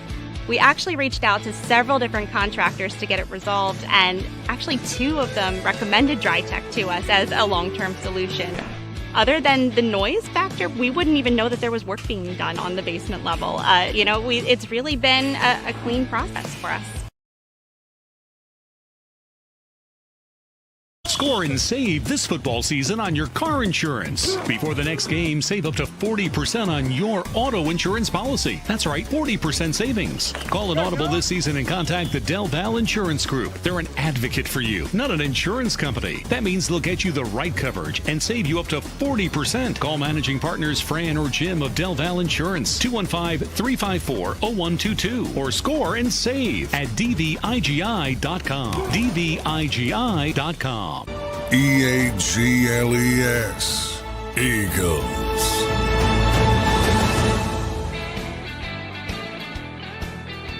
Welcome back in, everybody, to a Football Friday edition of Birds 365 here on JAKIB Sports. Appreciate everybody tuning in today, and for those who are listening after the show, we appreciate you watching, and for all of our great people in the chat, we appreciate you guys watching. I'm your host, Zander Krause here. Make sure you guys follow me on X at Real Zander. That's my co-host, John McMullen, the #1 Eagles beat reporter on the planet. Make sure you follow him at JF McMullen on Twitter. Great follow over there. We appreciate all of you guys. Love connecting with you guys on every platform, and thanks for all the support this week. John, let's dive into this game. Week 16, if you can believe that. December 20th, John. I mean, we are in the home stretch here of the NFL season. I want to ask you about Saquon Barkley, John. Versus Steelers was one of his worst games of the year. I don't know if that was on him or more of that the Steelers, credit to them for having a good game plan, finally figuring out how to minimize the damage that Saquon Barkley can do. Do you have any concern at this point in the year? And let me get the exact number on where Saquon is touch-wise. Do you have any concern? He's up to 285 touches. Do you have any concern about his workload at this point in the year? You know, I think we've had a couple of weeks here where we've been enamored with the potential of Saquon, to beat Dickerson or to get to the 2,000-yard club and all these things. I don't know if it's worth it at this point. And you saw him get a little banged up versus the Steelers. Any concern with the workload for Saquon Barkley? And in your opinion, would you do anything to change how you manage that in these last 3 games going into the most important time of the year, which is the playoffs? No, I wouldn't. I'm more concerned about how it impacts him next year and the history of running backs after having these big touch years. And you might see the downtick next year, at least if history holds up. But in the meat of it, yeah, I mean, I'm going to manage it as much as I can. And the Eagles will say they manage it during the week. Saquon barely does anything during the week to keep him fresh for game days. So, yeah, I would not. I would not expect a change, barring things become clear. And you're not, but as long as the number 1 seed's on the table, you got to fight for it. And if you got to give them the ball to win a game, you got to give them the ball to win a game. Certainly in the playoffs, that wherever they are, whether they're the 1 seed or the 2 seed, same thing applies. So no, I'm not at this point. There's nothing you can do other than if things are locked in week 18, you're not fighting for the number 1 seed, then sure. You're not going to play him, and I don't care about the record and all that stuff. But other than that, no, you gotta. As Nick says, if we gotta run it 40 times, we'll run it 40 times. If we gotta pass it 40 times, we'll gotta pass it 40 times. But he's had other games where I don't think that was his worst game. I think Baltimore did a better job against them actually. Overall, a couple weeks ago. Jacksonville did a good job. I'm just looking at his lowest game, though. I thought it was his lowest. I guess now 40. He had 47 versus the Browns. That was a low. Yeah, Cleveland did a very good job against them. Green Bay did a good job versus the Cowboys in the first time. Ravens, he had. I guess they bottled him up a little bit, but he did have 2 touchdowns or a touchdown and 107 yards. Yeah, they did. He had the late touchdown. That's been a theme. If you look at his game by game grades, he's had sort of underwhelming games against Green Bay week 1, Cleveland week 6, Jacksonville week 9, Baltimore week 13. Everything else has been graded pretty well, including Pittsburgh, because again, I think people get focused on the results, and that's why you talk about. I don't want to go down that route. I don't know what he's graded at, 9th at running back, maybe. Yeah, that fucking blows people's minds. So, yeah, I mean, there's been other games where he hasn't been tremendous, and then there's the games where he has. Obviously, Rams number 1. Giants had a tremendous game. New Orleans. Tampa Bay was really good. Carolina was really good. So those were his best games. But yeah, no, you're in it to win it at this point. You're not managing anything. Right. You think he's a big impact in this game here, John, with the Commanders? Last time they played, Jalen had, I think, 200 plus in the air, but it wasn't the most efficient passing game. And Saquon Barkley had nearly 150 yards and 2 touchdowns on the ground, obviously iced the game in the fourth quarter, as we talked about. Eagles only had 6 points, John, in the first 3 quarters of that game versus the Commanders. They sneakily played pretty good, that Commanders defense. And they did a pretty good job on them. Yeah, what do you think the Eagles offense does to attack them this time? I say the same thing every week. I'm not criticizing you, but, I mean, they will feel it out and see what's working. And that's the beauty of their offense. Now, some would say it's again, as we talked about the passing game, now they probably have a little bit more confidence in the passing game as well. I said at the beginning of the show, from listening to Dan Quinn yesterday, certainly seems like he's focused on Saquon first. So my assumption is that they're going to try to take him away first. And if that's the case, I think the Eagles will go in a different direction. But, then the wear and tear goes into it. And that's how they beat Washington the first time. They wore them out in the fourth quarter. Right. And then it becomes the Saquon game in the fourth quarter. So either way, I'll be heavily involved. But, I if they want to stop him, you can stop Jim Brown. I've said this from day one. If you want to stop a running back at all costs, it doesn't matter who you are, you can stop them. But then you're back end deficient. So it kind of defends. And Washington maybe feels a little bit better now with Marshawn Lattimore out there, and Sanders still having a good rookie season. Maybe they feel a little bit more comfortable now than what they did in week 11, leaving certainly Lattimore alone a little bit more. So a lot of different ways it can go, but they're going to make adjustments. I know Kingsbury was talking about he had too much in from an offensive perspective. So they're going to come out and do some different things. And Jordan Mailata was talking about all the unscouted looks the Eagles have gotten this year, because they are such a good team. People tend to try different things than what they've shown on tape. So, the Eagles toggle depending on what they're trying to take away. And if they're going to try to take away Saquon Barkley, and then the second part is, and I go back to Miles Sanders in 2022 when he was having a great year, and he played, but he wasn't healthy at the end of the season. He was playing with a knee brace, and all of a sudden he didn't look the same. How banged up is Saquon? I don't know. We're going to see. But he's banged up. I know that. Yep. We will see how it goes. John, I'm looking at Jaden Daniels here. Obviously, we had a good conversation about him yesterday. You did receive a little bit of hate, John. I'm sure you know this. Shocking. John got a little hate yesterday on the show. And we've all gotten our fair share of hate this year. I'll tell you what.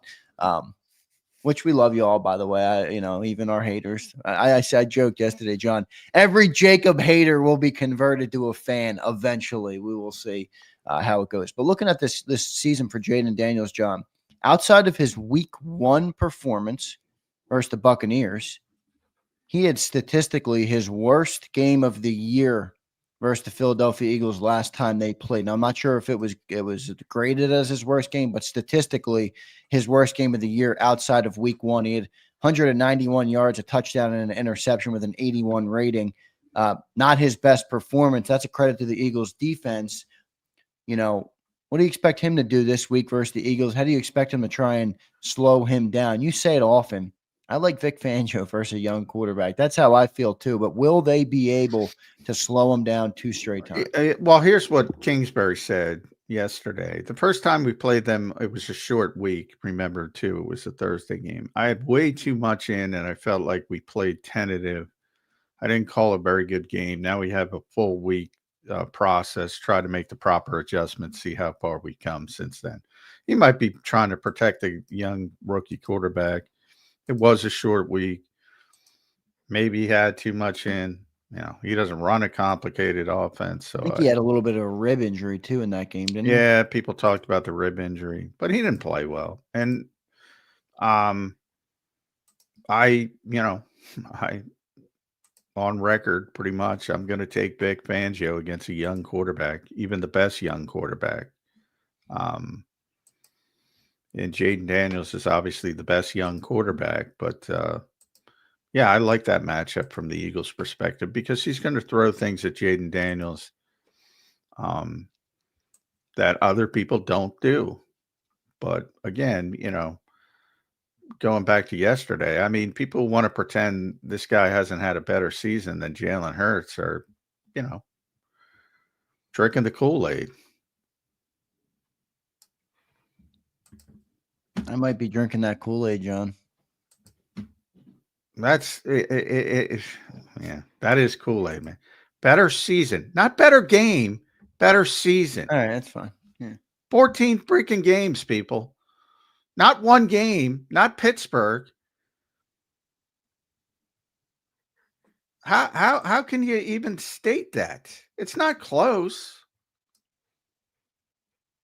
It's not close. I mean, I don't know why it's so hard for people to admit the Eagles don't have the best player at every position in a given year.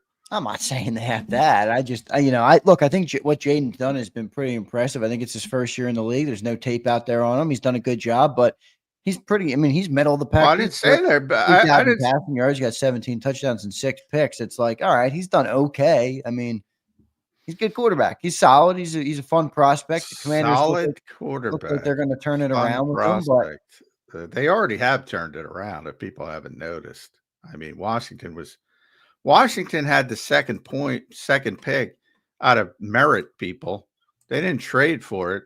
They had it out of merit because they stunk. Yeah, now they're pretty good. Yeah, did I have a long way? Nobody's in the same situation. And sure, nobody has a lot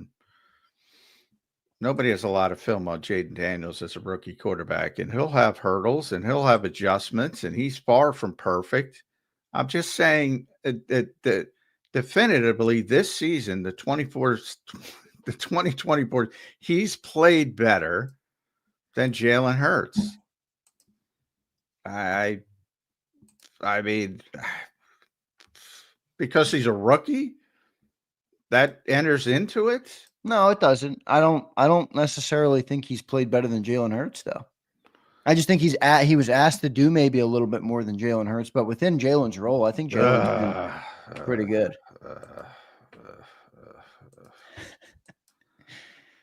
If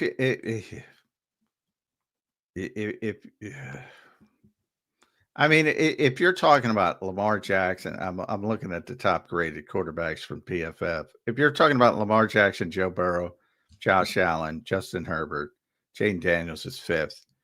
Even if you want to go down to the Mahomeses of the world, who's 9th, who's not having his best season. I don't know. Baker's 14th, who's having a pretty good season. CJ Stroud, talking about spectacular rookie. There's a perfect example. He's 15th this year. People adjusted to him. It wouldn't surprise me if Jaden Daniels went to 15th next year, but he's 5th this year. But I don't have the adjustments. Jalen's not had his best year. I mean, what are we talking about? I'll admit that. He was the 4th graded quarterback in 2022. When everybody thought they sucked, he was the 8th graded quarterback. So I don't want to hear this bullshit that people got something against Jalen Hurts. He was 14th when he never played before. He's 19th this year.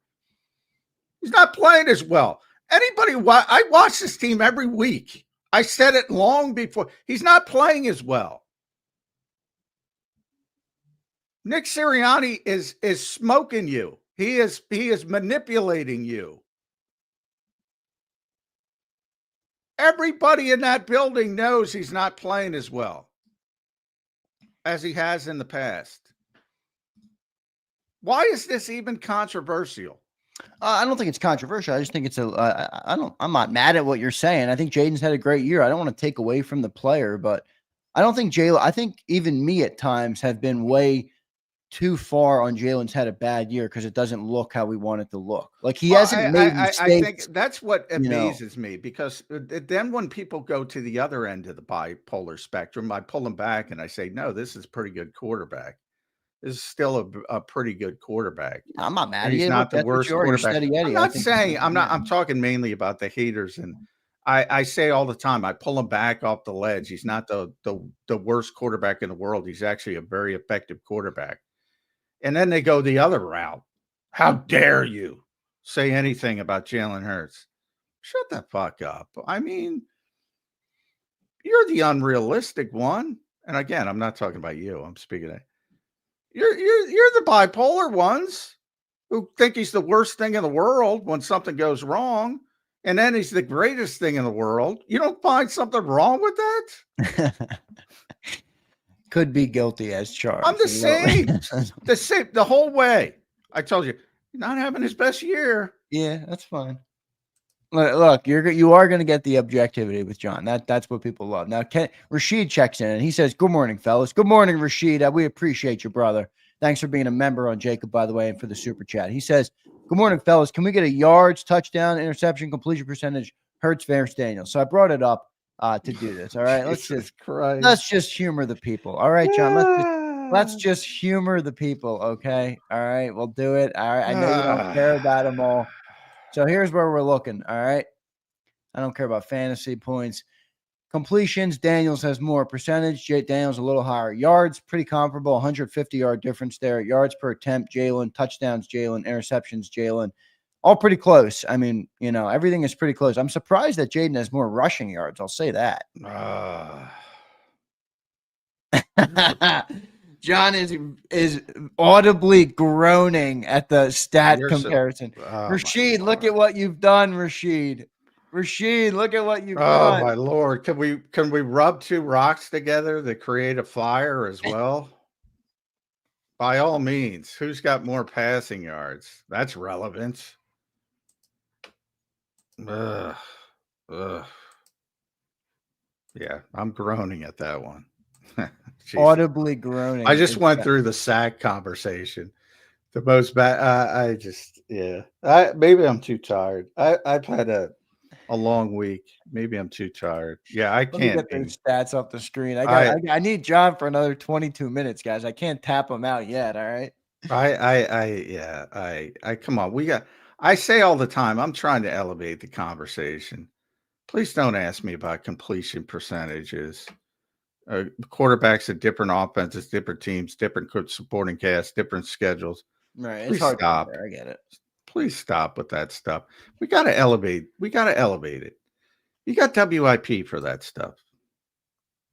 Elevate the conversation. That is going to be our, maybe we'll make that like a new, the new motto for the show. We got to make that the new motto, I think, for the show. I like it though. I look, maybe it's the eagle colored glasses in me. I think Jaden's had a great year. I'm not going to sit here and say I think Jaden has severely outperformed Jalen, but I understand your perspective there, John. Let's move on because I don't want to spend too much time on it. But then keys of the game here, John. I mean, I know we talk about they're going to do what they have to do to win, but if you're the Eagles and you're approaching this game, knowing where you are standing wise, knowing who your opponents, not this week's opponent, but your NFC opponents in the Lions and the Vikings, mainly for that one seed, knowing what they have, what's the approach this week for the Eagles, and what are the keys of the game for them to go in there and get the win in DC, by the way, or Landover, Maryland? Well, they have the better team.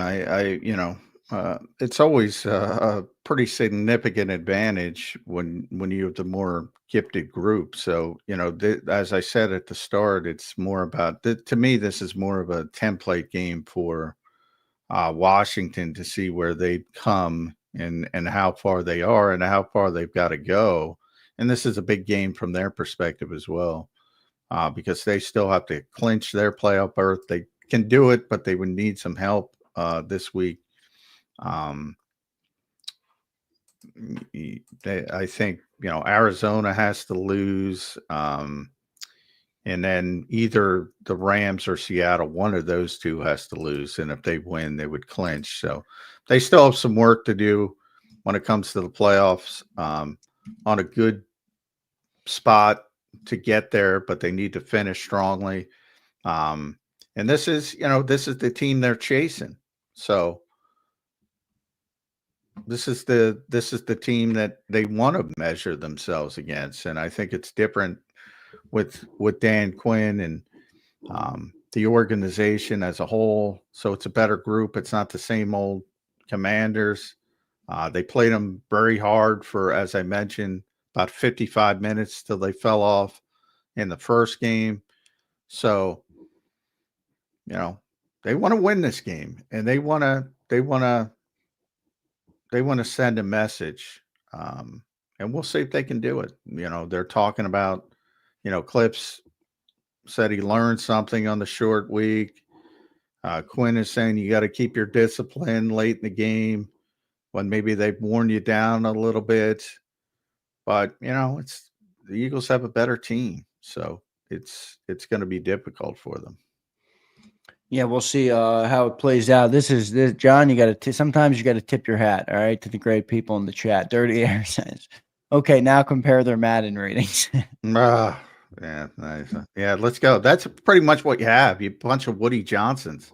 Was that story true? I am really having a hard time believing they pushed that back. story is true. I believe parts. I think parts of it are true, in that Woody talks to his kids and they play Madden, and they go, "Well, this guy's got a bad Madden rating," which and I believe he listens. From what I've heard, he's very internet centric. He spends a lot of time, and that's a bad way to run a football team, to look at stuff on social media. So yeah, he's a bad owner. I mean, it's been a joke around the league for years that his one kid, I think his name is Brick, goofy name, but is like the catching a stray de facto GM. Everybody would joke about that. So I mean, yeah, they're a perfect example why the Eagles are a good organization. And by the way, I asked Mekhi Becton flat out. He said he had not read it. And he didn't want to trash the Jets, but he just said, when he was talking about the culture of the two organizations, he just said very succinctly, night and day. Are you telling me Woody Johnson named his kid Brick? I believe that's his name. I'm not trying to have him catch any strays, but Woody Johnson names. I don't know, and maybe it's a nickname. I don't know. Maybe it's a nickname. I don't. That has some very interesting undertones, to say the least. I'll say that about Woody Johnson and Brick Johnson. I don't know the full details on. Come on, Woody! You got to be kidding me. But I mean, yeah, it doesn't surprise. Everybody believes that we're looking at Madden ratings. The question is, did he specifically veto the Judy trade because of Madden ratings? I don't think that part of it's true, but I do think it was part of the equation. They wanted. I believe the Jets' bounce back was they wanted to send Alan Lazard in a 4th round pick to Denver. And Denver didn't want Lazard, which I believe. So I think there was more to it, but I also think, yeah, definitely he was looking at the Madden rating, saying this guy's not that good. And Judy's done a good job for Cleveland. Bad team, obviously, and they got Devontae Adams, but it's a bad organization. I think everyone can see that. And the Eagles, night and day. As Mekhi said, night and day. Yeah, Madden ratings, if you're giving me completion percentage, you might as well give me Madden ratings as well. I think Madden ratings are a little worse than that. Come on. Oh, you're right, though. Completion percentage is one of those things. The value of totally be skewed. The value of certain statistics, like Jalen Carter, how dominating. From an Eagles fan's perspective, to get pissed off, how dominating has Jalen Carter been this year? He got 4.5 sacks? Does that mean Braden Fisk is better than Jalen Carter? Would that piss you off, Eagles fans? Because I think he's got more sacks. Somebody does. Would that piss you off? That stupid stat? Oh, better stats. John is making freaking and Jalen Carter, you slide every damn piece of protection you have to try to stop Jalen Carter. But no, let's not enter any context into the conversation. God forbid. I'm still stuck on Woody and Brick, by the way. I mean, what the fuck? But anyway, let's move on here. Appreciate everybody in the chat. Abe checks in. See, he's getting us off here, John. So this is a little break from Eagles talk for a second. All right. Abe says, Abe, thank you, bro. Appreciate the support. Since J-Mac's been having a week, I'll help throw him off a bit. What's the best present you have been gifted or a gift you have given? Zander, you too. Boy, that's a tough one. Yeah, that's a tough one. Best present. Boy, yeah. I've gifted. I mean, yeah, Well, I got to be given. honest with you. Christmas says, I'm at the point where Christmas is not for me. Let's put it that way. Oh no, you're Grinch too. I got to make it. So you're telling me I got to change the Grinch head I made? Oh, no, I meant, no, I mean in general, Christmas. I got to get Johnny Mac's head on there now. No, I mean in general, what I meant by that is Christmas is not for adults, it's for children. Christmas is not for me as an adult. I meant not that it's very exciting for children. I recall it was very exciting for me.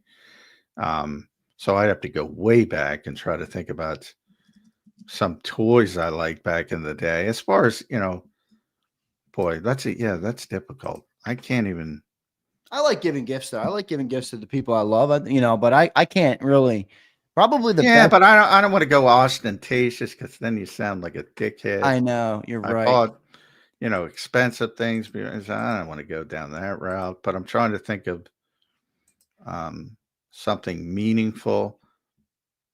Like one of my, I'll give you a favorite gift. It has nothing to do. This is my dog. Can everybody see that? I can see that. That's fantastic. And if you know Johnny Mac, know how much my wife made this for me, and I love it. That's tremendous, John. I love that too. That's really dope. Amazing that she could do it and make it, but like that's the kind of stuff I like. Which is you like thoughtful gifts. That's good. Yeah. So, and I still keep it right next, as you can see. Yeah, right next to your setup. Yeah. So, yeah, that's the kind of stuff I like.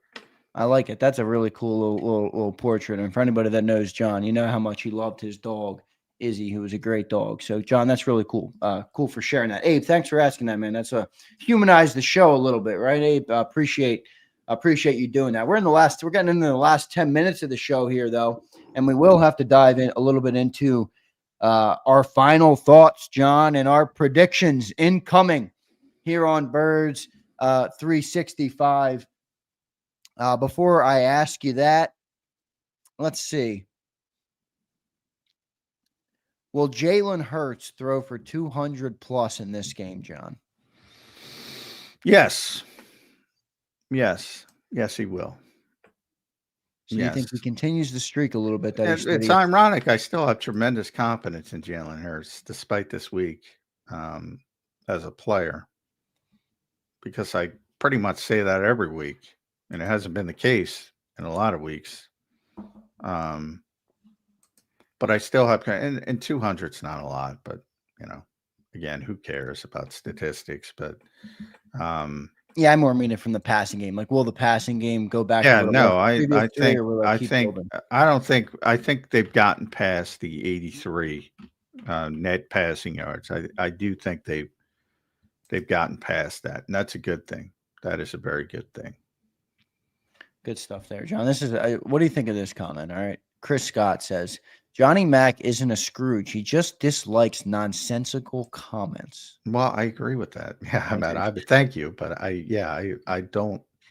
Well said, Chris. I knew Johnny Mac would like that. I don't believe in dumbing things out. Like, I don't want to play into, like, it's easy to agree with people and validate people, and it's like, that's why I always say elevate the conversation, which is. And some people hate when I say that. I mean, I'm sorry, but that's what I'm trying to do. It's like, I'm not going to validate stupid takes. I don't think that's what we should be here for. And partially maybe we should, because I think the other way helps more when it comes to popularity and things like that. But I don't think it helps fans,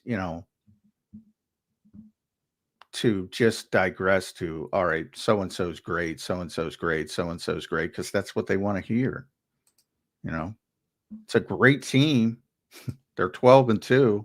It's a lot of great players, but everybody's not having their best year. Everybody's not the best player at their position. A lot of people are. They have more good players than anybody else, probably, maybe with the exception of Detroit. when healthy. So a lot of people are good. Devontae Smith's another player. We're really going to sit here and say, and a lot of it isn't even his fault.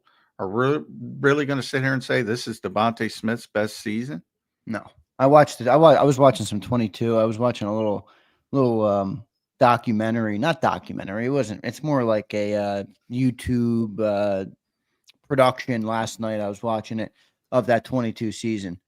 That was a damn good season, man. That football team was humming. They were humming in that season. Jalen Hurts was throwing the ball.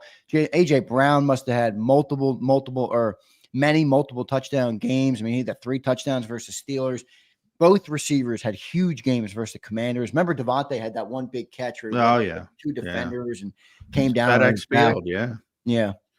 And then on the other, that was a special team. Like Jordan Mailata is having his best season by far. You covered both. You think this 24 team is better? Les said he thinks that this team is better than 24. I think, as we sit here on December, I think it has the potential to be better because of the defense. The defense is better. The offense is not better than they were in 2022. The defense is better. Yeah, Shane Steichen, man, he really did wonders for this team. I'm telling you, go watch what I watched last night. But the offense is still really good, a little bit different because it's more, obviously, they were very good running the football that year as well, but they've been off the charts running the football this year. So it's a little bit different offensively, but overall, it's not as good a unit. It should be better. And that's why it is nitpicking because they should be better. Right. Like there's no reason from a talent standpoint the defense should be better than the offense on this team, but it is. Because the sum of the parts has turned into something greater on defense, and the sum of the parts has turned into something lesser on offense. Good stuff there. Terrence John wants me to read his comment. So he says, Zander, ask about actual impact to John. And this was his question. And Terrence, I got news for you. Before I read it to John, I think he's going to rip you, but maybe not. We'll see. Okay. Let me find the comment. Not necessarily. I surprise you occasionally. You do. But I think your answer to this is going to confirm what you already had said. Terrence says, okay, John, I hear you about Jaden, but who has had the bigger impact to their team? Jalen or Jaden? Yeah. Well, I'm not going to rip them. I think it's pretty obvious. Jaden turned around a 3-win team. Yeah. They had the number 2 pick in the draft out of merit. They didn't trade up. They were awful. Now they're on the cusp of making the playoffs in year 1. Whether they nail it down or not, would it be disappointing? Obviously, if they lost 3 consecutive games, it didn't matter, of course. But right now, on this snapshot, yeah. I mean, the Eagles are a great team, and Jalen has had a solid year, but I would argue his worst year as a starting quarterback. The foundation of this offense is built on Saquon Barkley and the offensive line. The defense is the number 1 defense in the NFL. My hope was that they could be middle of the road. Jalen's working with a lot. Yeah. Not his fault. There's nothing wrong with it. But individually, he is having his worst season as a starting quarterback. Right.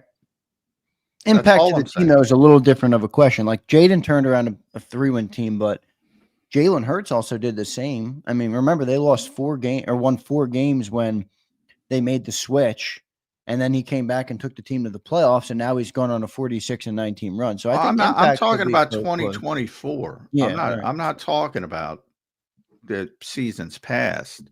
We had 2022. Jalen, Jaden was at LSU, wherever the hell he was. Maybe he was at Arizona State.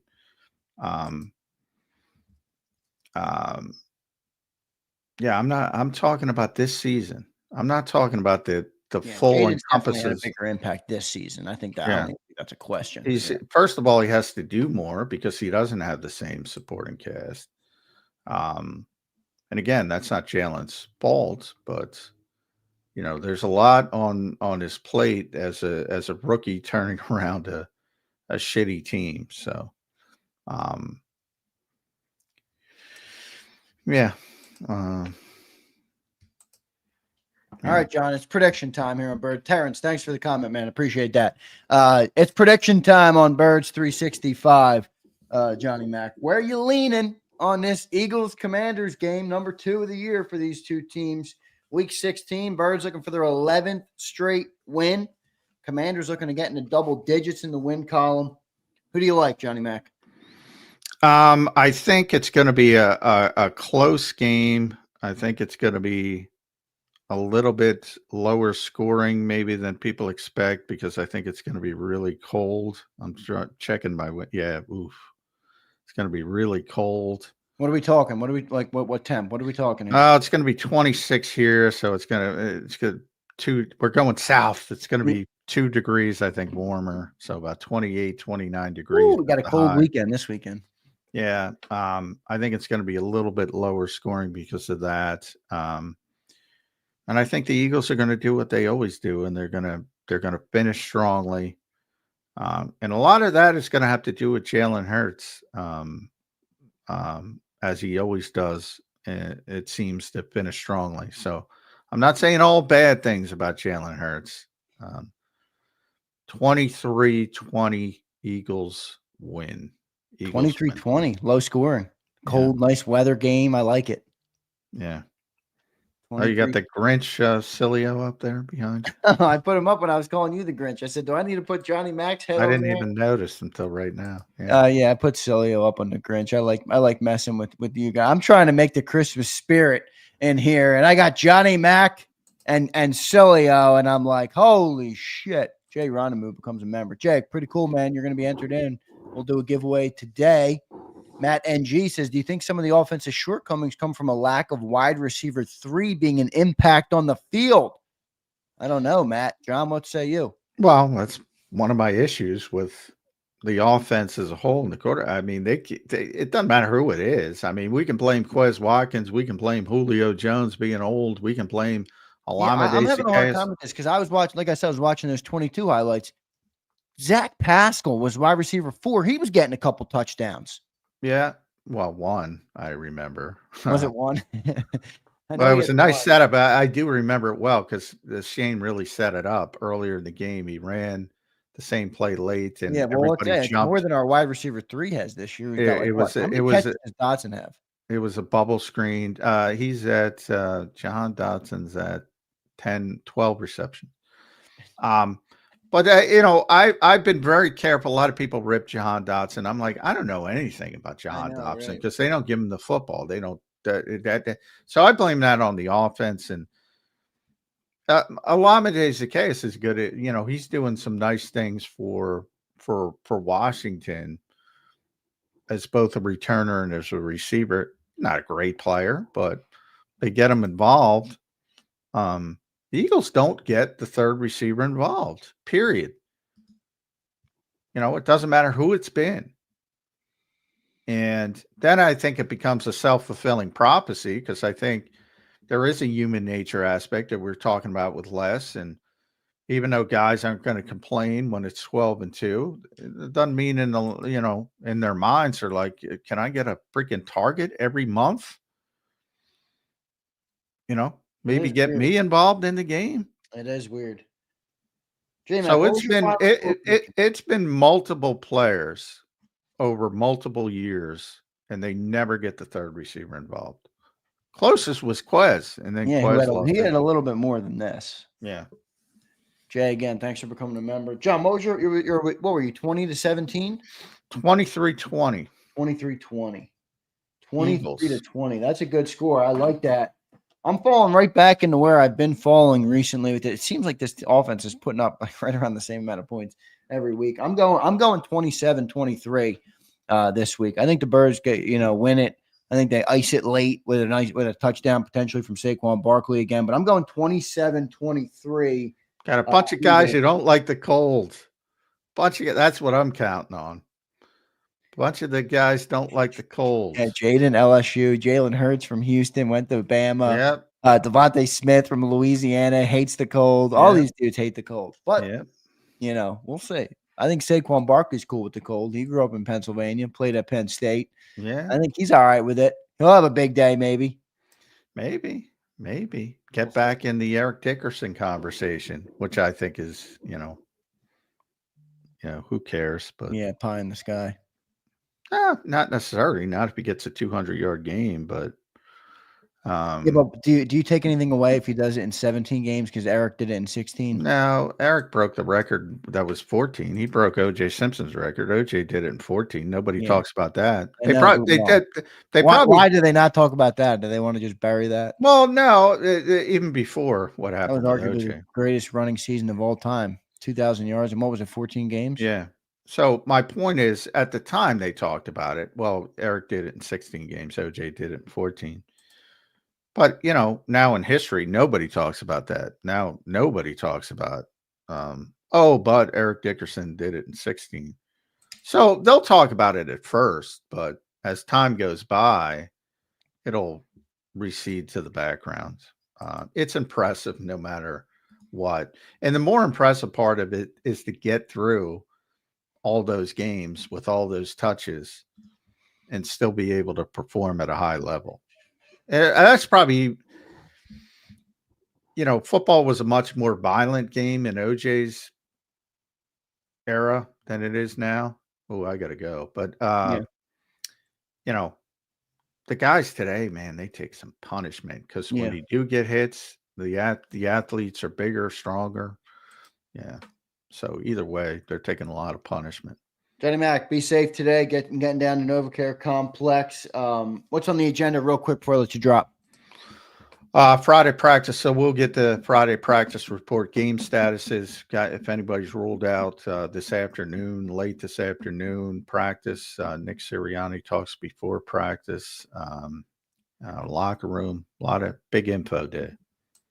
Good stuff, Johnny Mac. Thank you for doing it, brother. We'll talk to you on Sunday for the pregame show before Eagles Commanders. Looking forward to it. All right, John? All right. Thanks, everybody. Thanks, Johnny Mac. Good stuff there from Johnny Mac. We'll do our giveaway here on Birds 365 today. I think I had a little change of plans. I'm not exactly sure, so I'm not as tight on time right now as I thought I was going to be. And we added a new member, Jay Ronamu. Jay, you're entered into our giveaway. So I'm doing another giveaway today. That was a good show, everybody. I enjoyed that show. I enjoyed Les Bowen, too. I love Les's take on the Philadelphia Eagles. Let me correct the narrative out here. Paul says Zander is out of Barkley jerseys. Paul, are you crazy? Are you crazy, Paul Mancini? I'm not out of Barkley jerseys. In fact, I gave one away yesterday. We gave one away yesterday to our winner. We upgraded them. I sent out, by the way, all of our prize winners already this week. Rocksteady, or was it Rocksteady or one of them? Rock. We have a couple Rocks. Rock won the Jalen Hurts jersey on Monday. Tuesday, we gave out the Saquon Fly, I think it was, for Abe. That got sent out. I sent out the sweatshirt yesterday, the Salute to Service sweatshirt yesterday to Lou. You guys know Lou Nonnenmacher. Lou, appreciate you, brother. You'll get your thing before Christmas. So everybody that's won to this point will get their item before Christmas. So that's exciting stuff. There's only one thing I have right now that I wasn't able to get in-house, so I had to order it that didn't come in, and that was the Brandon Graham jersey, the guy who won. So Pile Driver, if you're listening, that order's still delayed. I don't know what they're doing with Brandon Graham.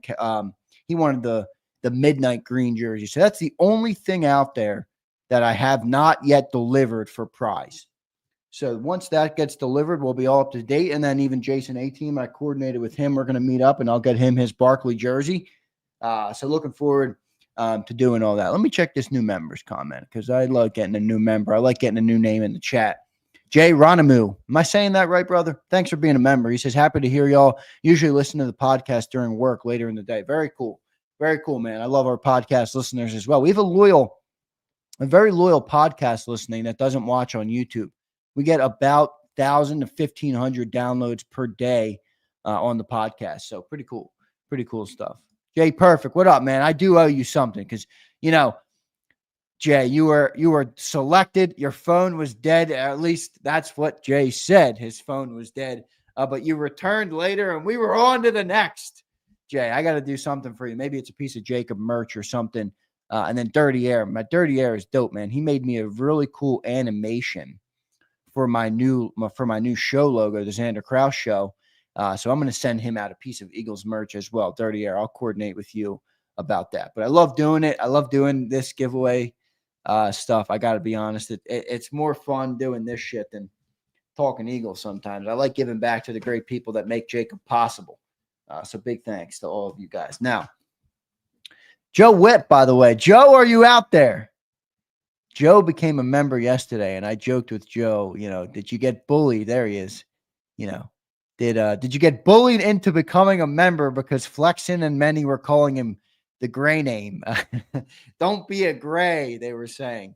But Joe rightfully corrected me and said, I do not get bullied by anybody, Joe. And I like that take. I'm with you, Jay. All right, Joe. I don't get bullied either. Joe Whip, no longer the king of the grays. Trey, are you the king of the grays now, Trey? Are you the king? Dirty D, are you the king of the grays? The giveaway stuff's awesome. You're not even eligible, Dirty D. Anthony Lear, are you the king of the grays? Who's the king of the grays? All right. Find the king of the grays. Now let me download my member list so I can do this giveaway. All right. Let me download my member list so we can do another giveaway. I'm in the Christmas spirit, everybody.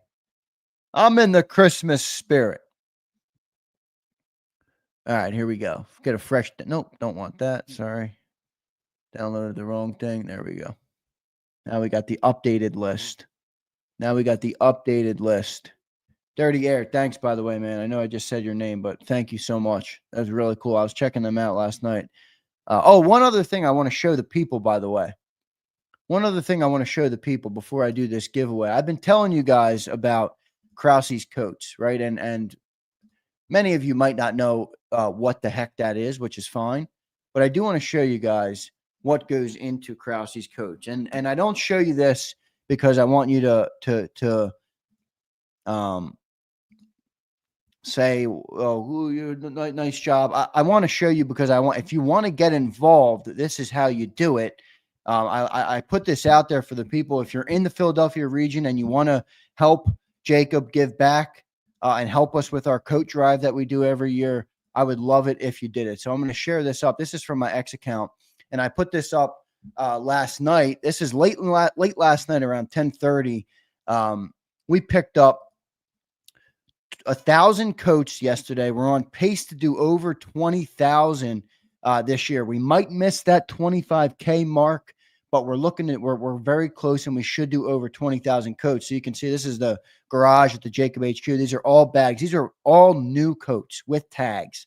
These are not even used coats. These are coats with tags that we will do. And you can see 21 years, 380,000 coats we have done. And the reason I bring this up today is we have a big veterans luncheon on Saturday. So tomorrow, me and my pop will be, and my sisters, I think, are actually going as well. And we will do a big coat drive. And again, if you want to get involved, please reach out to me on my social. I'm not doing this because I want you guys to tell me how great I am. That's not the point.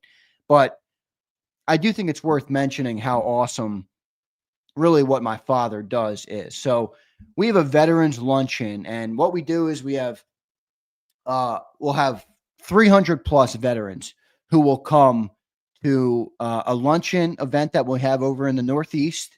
And every veteran, this isn't just a pile of coats that they go and pick a coat from the pile, guys.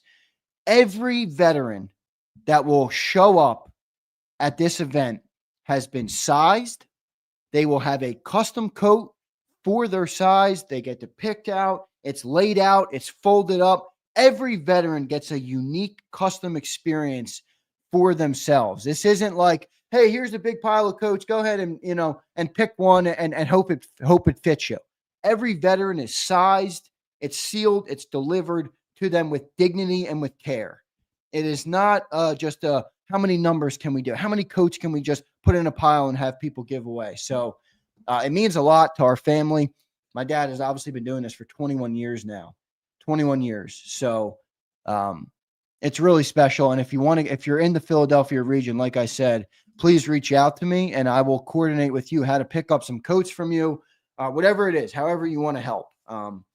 I would love to talk to you guys about that. So appreciate all of you guys for all the support that you've given. We got a couple new members. Kenny Sprague, that's awesome, man. 5 memberships gifted. Look at that. Let's go, Kenny. Thank you, man. That's really cool of you, Kenny Sprague. I appreciate the support of the channel, man. Really cool of you to do that. Dirty D becomes a member. Dirty D, I chirped you and you became a member. Thank you, brother. He says, my membership didn't renew for some reason. It got straightened out, though, so I'm eligible. I'll add you to the list. Don't worry. Member for 4 months.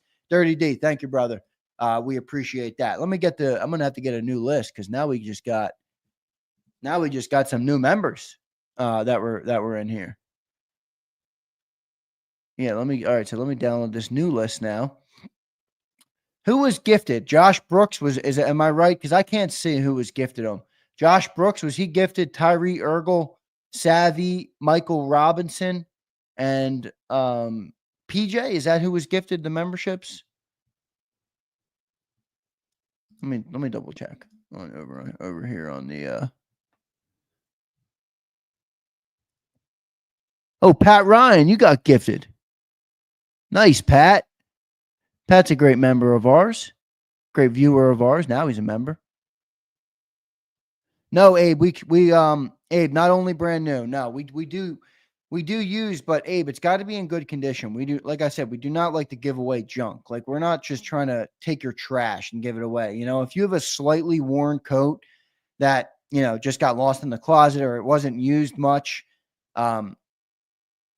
we will take that. But we don't really do, like, I don't want like a coat you've worn for 8 years and it's beat to shit and you want to throw it out. So you give it to Krause's Coats. That is not what Krause's Coats does.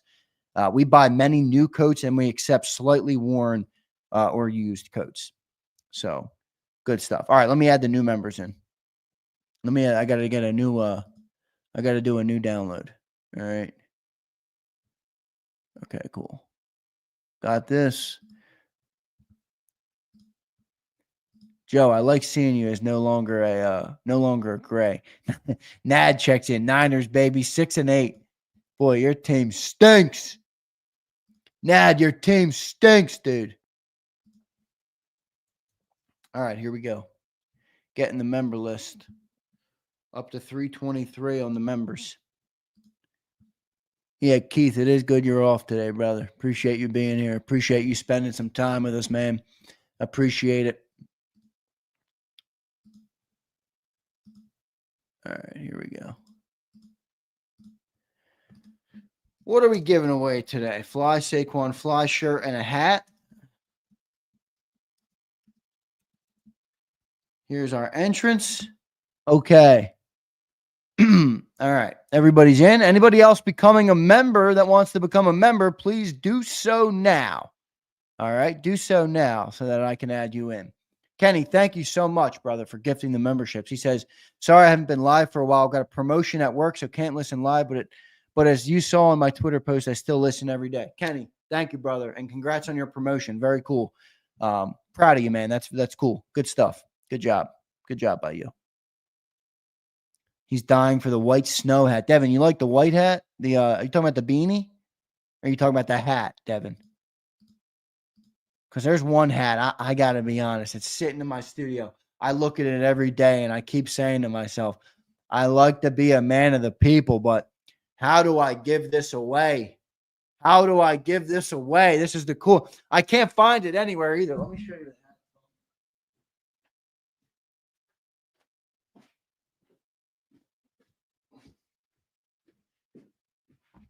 So be quiet, all right? If I don't end up giving this away, oh, the beanie. All right, you like the beanie. This is the one I like. Now, let me turn off my green screen. It's got the NFC patch on the side. I couldn't find this hat anywhere outside of where I got it from, and they only had one. I couldn't find this hat anywhere else. It's got the green snap in the back, and I'm like, hey, if you guys see it, I don't give that hat away. you might know what happened to it. All right. You might know what happened. Big Z, you might have had to keep one for the team. No, I'm just kidding. I'll give it away. Don't you worry. I'll give it away. Oh, one other thing. And here's the list of names. So we'll go through this in a second. I got one other thing. I want to show you. All right. These are pretty cool. I got two of them.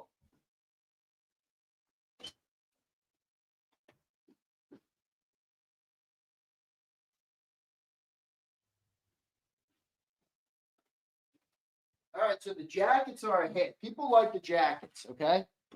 People like the jackets. All right. Now, let me turn off my green screen here. All right.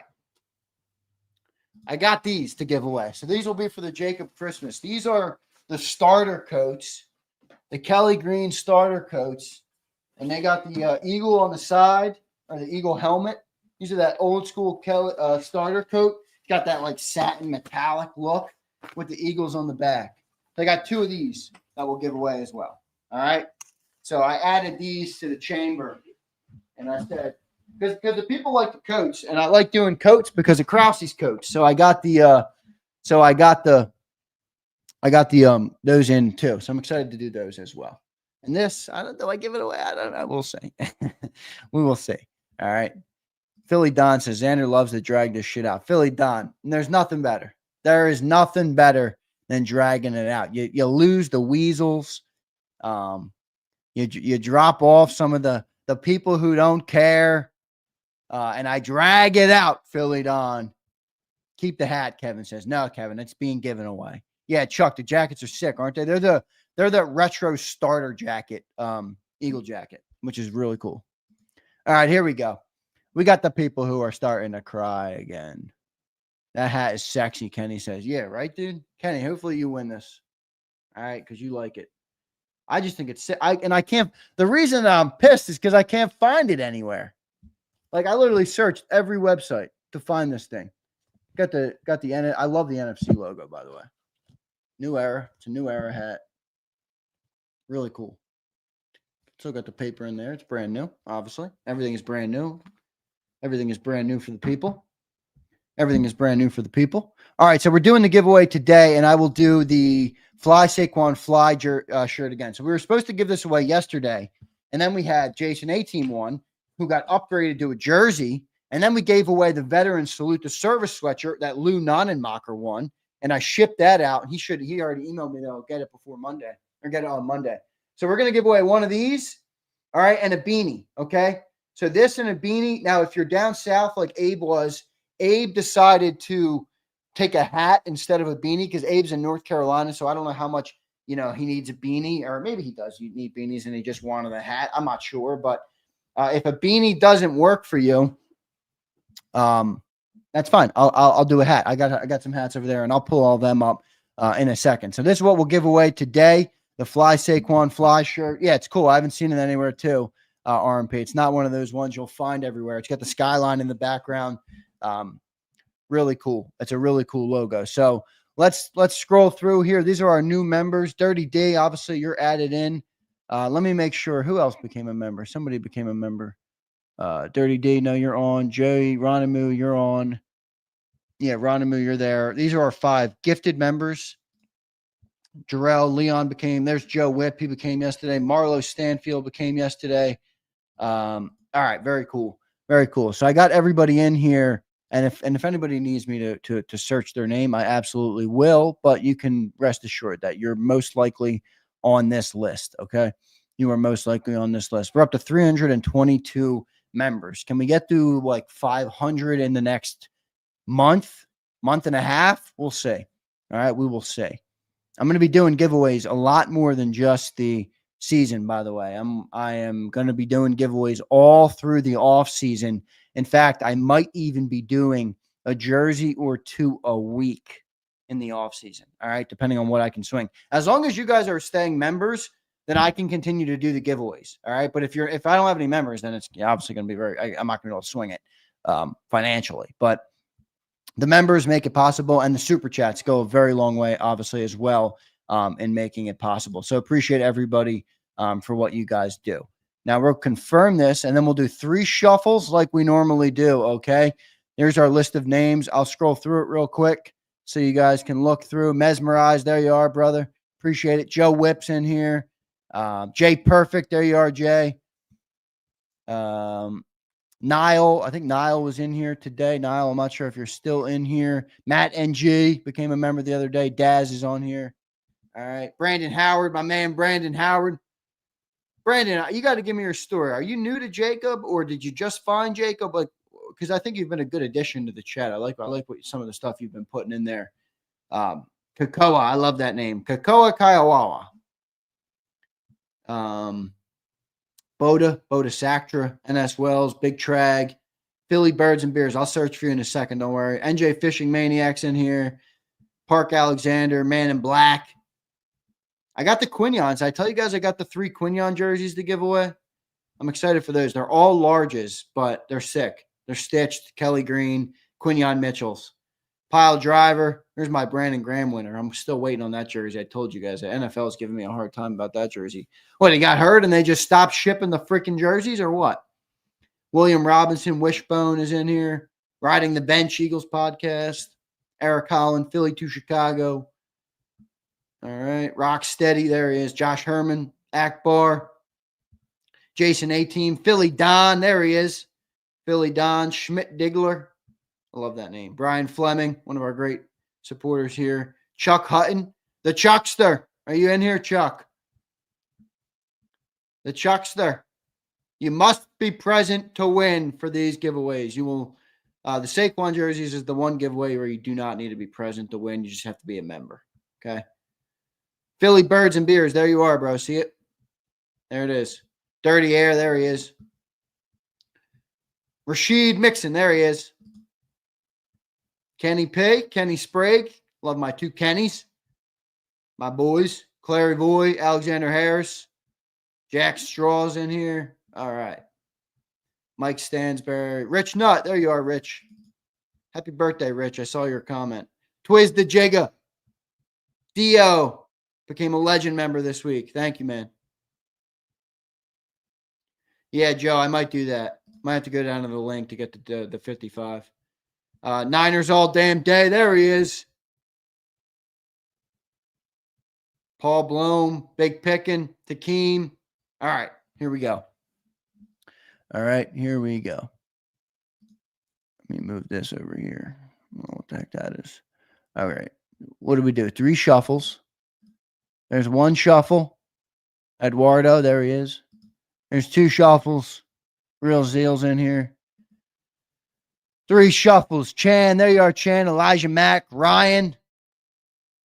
Ryan, you stink. I'm just kidding, brother. All right, here we go. 10, 9, 8, 7, 6, 5, 4, 3, 2, 1. Suplex City. Woo! Suplex has been telling me everybody's my cousin, and Suplex gets a win. Are you here, Suplex City? He will be so pissed off if he wins and he's not here. He will be so pissed off. Suplex has been he has been ragging on me. He has been ragging on me about my cousin. Suplex, are you here? Where is he?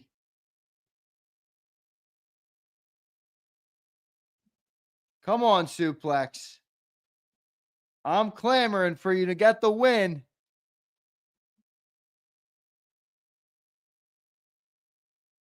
I don't know if he's here. Suplex is not my cousin. I can confirm that. He was mad because, remember, he's Suplex City, and we had a Spa City win before. And Suplex was like, oh, Spa City. Suplex isn't here. He's going to miss out. Someone screenshot this, will you? And show him it. I'll screenshot it. I'll screenshot it. Suplex, you hate to see it. You hate to see it. It pays to be present. It pays to watch JAKIB Sports. All right? It pays to watch. Flexen says, get him out of here. Get him out of here. Next. He's in a Dallas chat room. See ya, Jay. All right. Next. Sorry, Suplex. I wanted you to win, my friend, but you didn't. You were selected and you did not get the W. All right. Thanks, Dio, for becoming a legend member, bro. On the Christmas giveaway with the jackets and the hats and everything, the jerseys, the Quignon jerseys, you'll have 5 entries. So you get more entries for what level of member you are. Basically, every $5 is another entry. So the legend member is $25 a month. So those people will get 5 entries. The JAKIB family members, it's $10 a month, and people will get 2 entries. And then the JAKIB fan is $5 a month. All you got to do is be a member, and you'll have an entry. So that's pretty cool. All right. Here we go. Suplex. Boy, you guys better give Suplex City some shit in the chat, all right? When next time you see Suplex, you give him some shit for me and tell him it's from Big Z. All right? Here we go. 1 winner. Confirm. Going to do 3 shuffles again. 1. Big Brian Pumper's in the room. What's up, Brian? 2. 3. Bruce Banner, are you out here? Jay Ronimu, there you are. Rashid. Here we go. Come on. Come on, people. I'm feeling a winner here. I'm feeling a winner here. 2, 1. James McBride. I haven't seen a James McBride. Is he out there?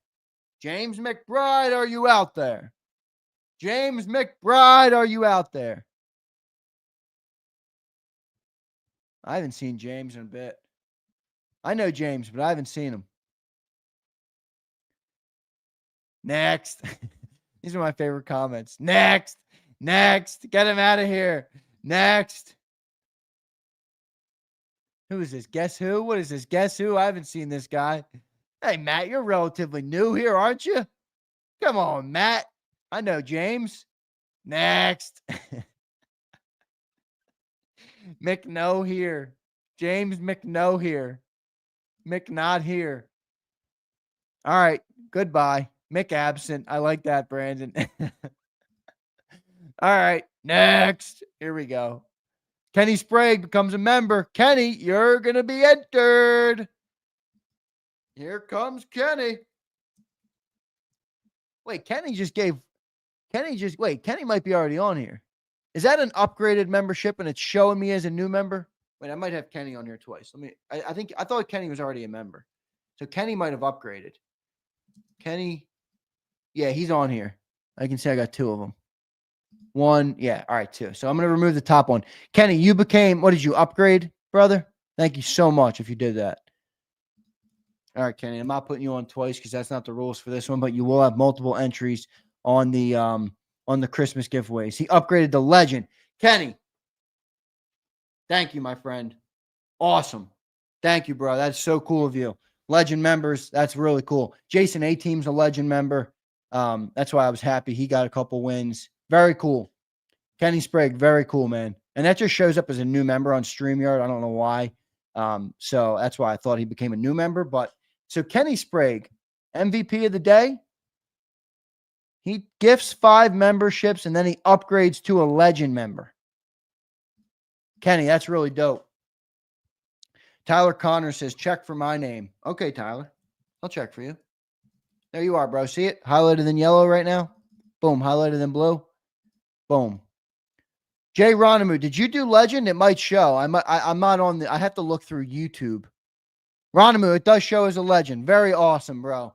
Dan, that's really cool. Ronimu, thank you, bro.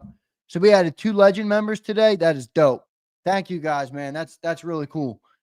Jay Ronimu, I didn't notice that because it just tells me, like I just showed you, it just tells me this, that you became a member.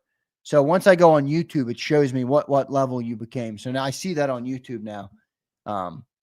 Everybody's spreading Christmas cheer. Is Zander Claus having a positive effect on you guys? Between Johnny Mac and Cilio, I got Scrooge and Grinch. All right. I got Scrooge and Grinch. All right, here we go. Start. 1 winner. Confirm. 3 shuffles. Here we go. 1 shuffle. 2 shuffles. 3 shuffles. Here we go. Yeah, Twiz, that's foul. Here we go. 8, 7, 6, 5, 4, 3, 2, 1. Team Macho Man. He became a member yesterday. Team Macho Man, are you out there? Get him. Flex has this shit copy and pasted. You can tell. He's got it copied, and the minute the name pops up, get him out of here. Get him out of here. Get him out of here. You are our Cindy Lou Who. I don't know if that's a compliment or not, but I'll take it. All right. How many legends? I think I have 10. Philly Don. I had 8, and I added 2 today. Actually, I think I had 7, so I have 9 now, I think. 9 now. That's pretty cool, man. Thanks, Philly Don. Appreciate your support, bro. Means a lot to me. Means a lot to me. It's great talking with you, too, the other day on DM, on Twitter. I always connect with everybody on Twitter, so if you guys want to give me a follow over there. All right, next. He's gone. Macho's gone. If you guys want to connect with me on Twitter, please do so. It's at Real Zander. I always follow all you guys back as long as I can tell. There's some bots over on Twitter. I don't follow back. But if you guys are over on Twitter, definitely connect with me there, and I will follow you back and connect with you guys. Here we go. All right. Look at this. We've gone from pelting Santa with snowballs to sending super chats to Xander Claus. Philly fans have evolved. I like that. Anthony, you're the new king of the grays because you're the only gray I see in here right now. M. Halpin says, fuck Twitter. I'm fine if you don't like Twitter. I don't care. I just like connecting with the people. I like connecting with the people. Confirm. 3 shuffles. Here we go. 1, 2, 3. All right, come on. I'm feeling a winner. I'm feeling a winner. I'm feeling a winner. 3, 2, 1. Cherokee Metal. Cherokee Metal. Who the fuck? Cherokee Metal, I think, was gifted. Ready? Here comes the get him out of here. Get him out of here. Get him out of here. Get him out of here. Cherokee, are you out there? Cherokee, are you out there? Loki, you're a gray too. Loki, you're a gray too. Who the fuck? Who the fuck is this guy? Show me the Conor McGregor. You guys know one of my favorite sports moments of all times. Cherokee, you're done. You're done. You guys want to know one of my favorite sports moments of all times? It wasn't even really, it was a press conference. If you go back and watch Conor McGregor, everybody should do this because I love this moment. You can think of Big Z when you watch it, all right? Type in McGregor press conference versus Jose Aldo in Ireland, all right? And the one guy gets up and he starts singing a song. Jose, are you listening? Jose, keep that belt glistening. McGregor's coming for you. He'll do you in 2. Walking in McGregor Wonderland. That's one of my favorite sports moments of all time. I freaking love that moment. That Irish guy who gets up and he's like, put the camera back on me. Put the camera back on me. And he sings that song. McGregor Wonderland, type in. McGregor Wonderland. Dana White is just like, holy shit, this guy is a star. I love that. I love that. Oh, no. Pumper, did you change your name? Yo, Brian, you can't change your name. Brian, you can't do it. You got too much. You have too many fans, Pumper. You can't just change your name. That's one of my favorite sports moments of all time. Go check it out. All right, here we go. Here we go. Another pull. All right. Confirm 3 shuffles. 1 shuffle. Cherokee Metal, our loser. 2 shuffles. Wait, what's going on here? All right, there's 2. All right, 3 shuffles. Danny D, Jeff Martin. Come on. We need a winner here. We need a winner here. Start. Come on. 3, 2, 1. Spencer Dunn. Spencer, are you out there? Spencer, are you out there? Get him out of here. Here it comes. Here it comes. Where's it at, Flex? Where's it at, Flex? You're late, Flex. Come on, I know it's coming.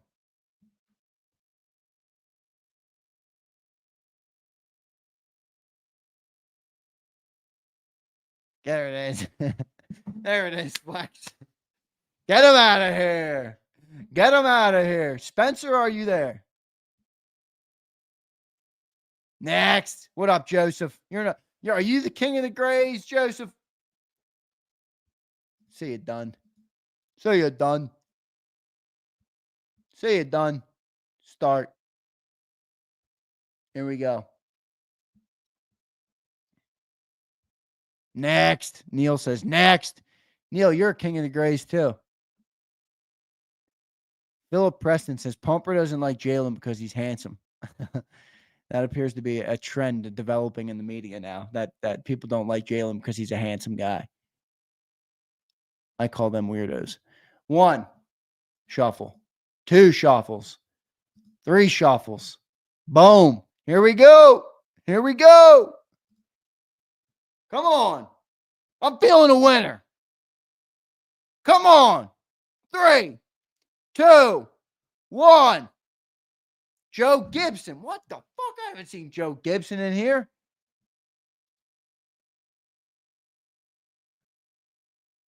Come on. Joe, are you out there? Joe, are you out there? Joe, are you out there? Chan says, hurry up. No, Chan. Chan, you're on Zander time, brother. Don't you know this by now? Who the fuck is that? Mel's brother? That's hilarious. Not to be confused with Mel Gibson. Come on, Joe. The fuck? Joe is my burner. All right, Brandon. If you're a member on 2 accounts, you'll take it. Joe says, I'll take it. Joe Gibson, not to be confused with Joe Whip. Who the fuck is this guy? All right. Shuffle, shuffle, shuffle. Here we go. Better chance to see Kirk Gibson. Uh-oh, we got a new member. I'm going back. Bombay Trippy. Bombay Trippy. Where's he at? Damn, we didn't even get close to our super chat goal today. Bombay's in. All right, I'm adding Bombay. Bombay. Where's he at? How do I spell that? It's no space. All right, cool. Bombay Trippy, you've been added.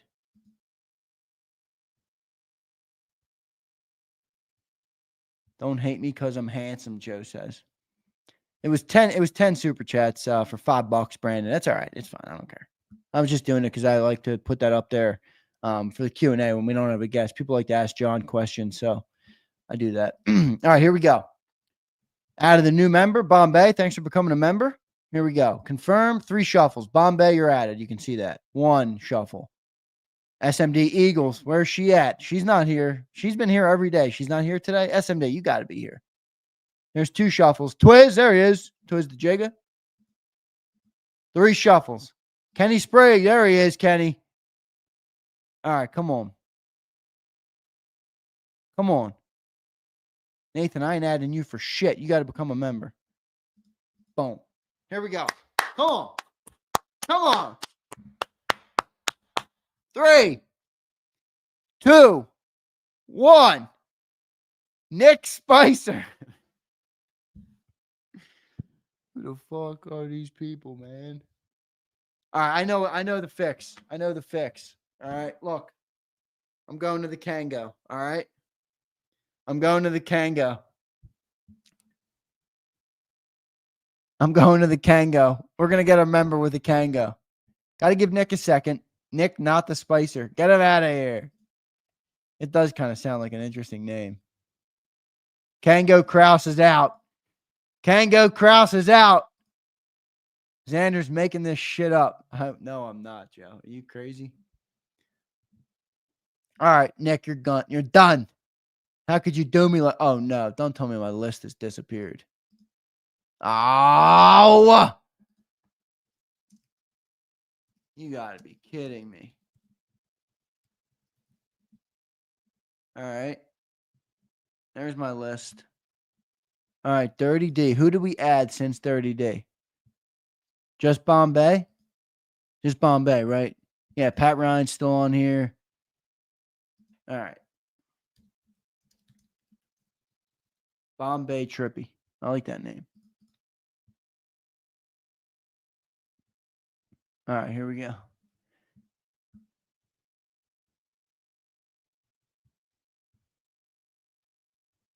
Look at this asshole. I love chirping assholes. This guy's a fucking certified asshole.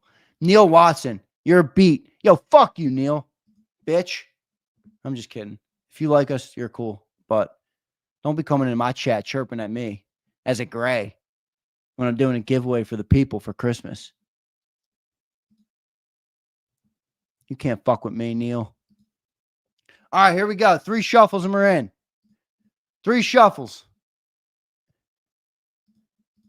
1 shuffle. 2 shuffles. 3 shuffles. Come on. Come on. 6, 5, 4, 3, 2, 1. Eli 09. I don't think so. I don't think so.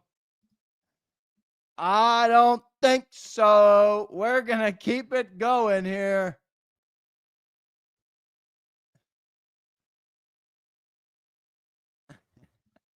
How many hours until this thing picks someone in the chat? Howard, I don't know. Yesterday it took a little bit too. I had to take a call. Did I win? Well, you better not take a call at the wrong time, or else you'll be relegated to the J Perfect list of people who claimed that they were here but their phone died. Who's a new member? Joseph! What up, Hudson? Joseph Hudson, I think that's your name. Don't worry, I'll add him. He came in after I started pulling it. And Eli is not in here. I don't see no fucking Eli. Get him out of here. What's the member's name? Joseph H. Dot? Yes. Joseph H. Thank you, man, for becoming a member. A lot of Joes. We got some Joe Whip, Joe Gibson, Joseph H. Here we go. Everybody hates on my spinner. Yo, Wayne, the only people that hate on the spinner are the people that don't win. Ask Jason A-Team if he hates the spinner, or ask Abe if he hates the spinner, or ask any of our other great people who have won. We've given away like 10 Saquon jerseys this year. And I gave away something each day this week. And then, so that's been a lot of fun. Joey Bag of Donuts. All right, here we go. Joseph H has been added. Come on. 1 shuffle. 2 shuffles. 3 shuffles. Love the spinner. Hate the results. I'm okay with the spinner. Still think it's rigged. So, Jason, you think I rigged it for you? I mean, Jason, don't flatter yourself, my guy. You think I rigged it for you, Jason? I mean, Jason, it was great meeting you, but you think I fucking rigged it for you, my guy? I can't rig this thing. All right, 3 shuffles are in. Here we go. Come on. Come on. 3, 2, 1. Miz, are you out there? No shuffle rapid fire, Chan says. Yo, Chan, you're hating. Come on. Miz, are you out there? Next. Next. Where is it? Wheel only picks people who are not here. Well, listen, we got 3 of the members. I guess 100 of them might be here. 200 might be gone. So the odds are good. Loki, the king of the grays, is no longer the king of the grays. The spinner is rigged, Flexen says. Miz, you're done. Miz, you're done.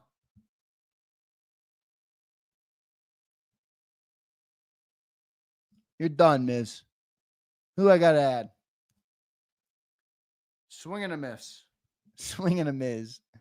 Mikey Miz. No, fuck Mikey Miz. Loki. Loki Spiker. Did I spell that right? I did.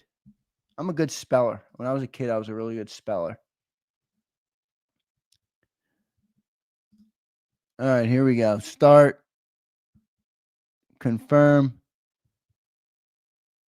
No, this isn't. No, you're wrong. Sean says my bro's scalp is baking in that thick ass Kanga.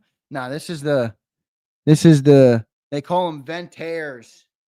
So it's got the vents. This isn't thick, bro. You see that? Come on. Stop playing with me. Stop playing with me. And Sean, you can't play with me, bro. You know, people think they can play with me, and then they realize they can't. They can't. Where's Neil, the guy I just chirped?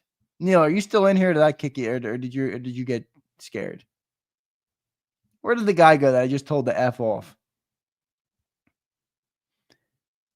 I did actually, Eduardo. I was a spelling bee champ. We always get the W before the clock hits 0. All right, come on. New one here. Oh, I didn't do shuffle, so Chan, you got your way. Let's see if we get a different result here. Come on. 3, 2, 1. Come on. Eagles talk baby in all caps. I haven't seen this guy either. Not many gray left in the chat. Necklace is crying too. Necklace, I can't see who's all in the chat, dude. Won't show me that. So no. Eagles talk baby. Are you out there?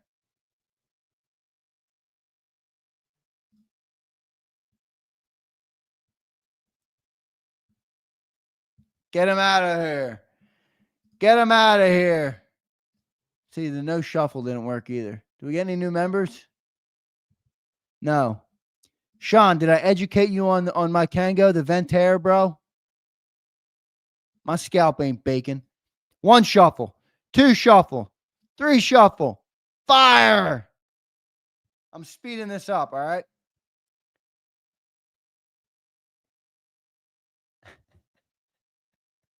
One. SH Black Panther. Haven't seen this person. Haven't seen this person. Come on. Look at South Jersey. He said, I have a meeting. South Jersey, you're going to have to hang on. You're going to have to hang on. She's in Wakanda. Get him out of here. Look at Chip. Chip is a serial crier. This guy, I swear, I see him crying in the chat like 3 times a day. Chip, did the Grinch steal your Christmas, Chip? Did the Grinch steal do I need to put back up the background? I do. All right, the background's up. Maybe now we'll get a winner. Get him out of here. All right, come on. I'm speeding it up. I'm speeding it up for you guys. 1 shuffle, 2 shuffles, 3 shuffles. Win. Come on. Sean, I put you in your place. You're good, bro. I appreciate you. 3, 2, 1. Corey Littles. Corey, are you out there? Come on, Corey. You got to be kidding me. How many winners can we pick that are not here? No, I know Corey. I know Corey. Corey's a member. I don't think he's here. Park, you won the other day and you weren't here. So now you see what happened. Now you see how it feels. How many people are watching right now? It's still 320 on YouTube. Corey's gone.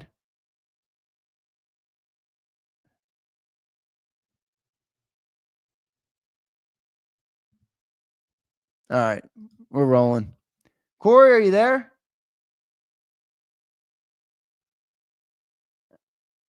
Sign that Kango and raffle it. No, I got some new Kangos coming though. 1, 2. You still was it. Flex, and there you are, Flex. And 3. Run it. Come on. I want a winner too.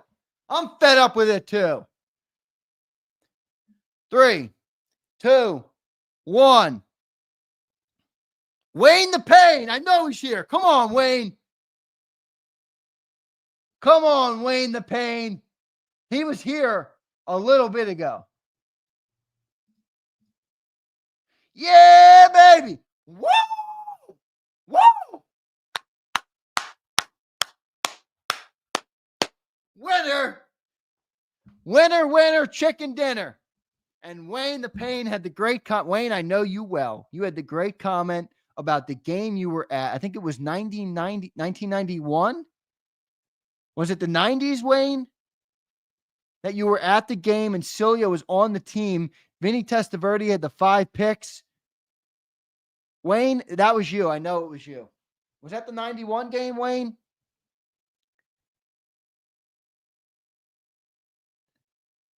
'88. Got you, Wayne. All right, Wayne. Here we go, Wayne. Wayne, first off, tell me, what state are you in? What state are you in? Are you in Pennsylvania? If you're close by, I'll do a delivery for you. Can't today, but I can do it soon. Wayne, are you in Pennsylvania? We got a winner, everybody, so you guys can all quit crying. All right? We'll have plenty more winners coming. And Sean, are you chirping and you're a gray? Damn. And Sean's chirping as a gray. Where's Wayne the Pain? Let me look for his comments. Can't get distracted by N. Sean, who's telling me my head's baking when it's not. Gangrene.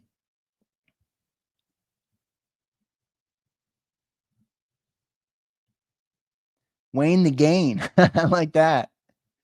Currently Florida. Okay, cool. So Payne, Wayne, I would assume you don't want a beanie.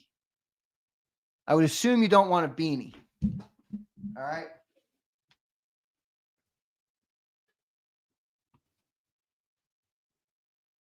I would assume you don't want a beanie, Wayne. I'm getting low on hats. Got to get more hats. Loki says boo. Who, boo me? What are you booing me for? Fort Myers. All right, Wayne. So if you don't want to, I would assume, I'm saying, like I said, I don't think you want a beanie. What hat do you like?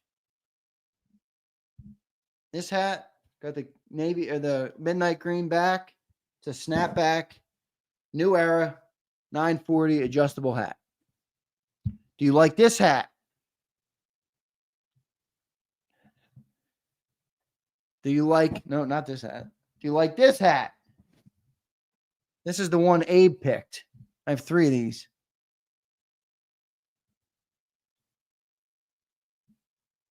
Abe, you're telling me my biggest fear.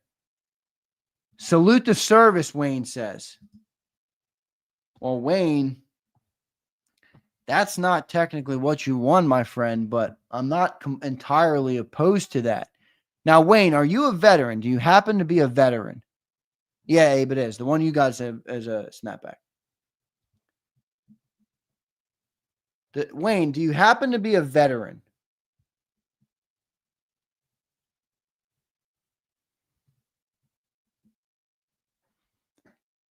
Do you happen to be a veteran? If Wayne's a veteran, I'm doing the salute to service. All right, done. Would you rather have the salute to service sweatshirt? Yes, Air Force. Wayne, thank you for your service, my friend. Awesome. Love all of our great veterans in this nation who are the only reason we can sit here and talk football. Let's be real with everybody. But you're a veteran. You're getting the hoodie. Air Force 100% count. What the hell are you talking about, Halpin? 2XL? I got it. I got a 2X in the hoodie. Let me double check. Boom. 2X in the hoodie. Boom. Salute to service. Brand new. 2X in the hood, in the bag. The salute to service hoodie. Wayne, I'm going to give you the pick. You'd rather have that right over the fly Saquon fly. I do have that in a 2X shirt as well. And the hat. So you'd rather have the sweatshirt than the hat shirt combo, right?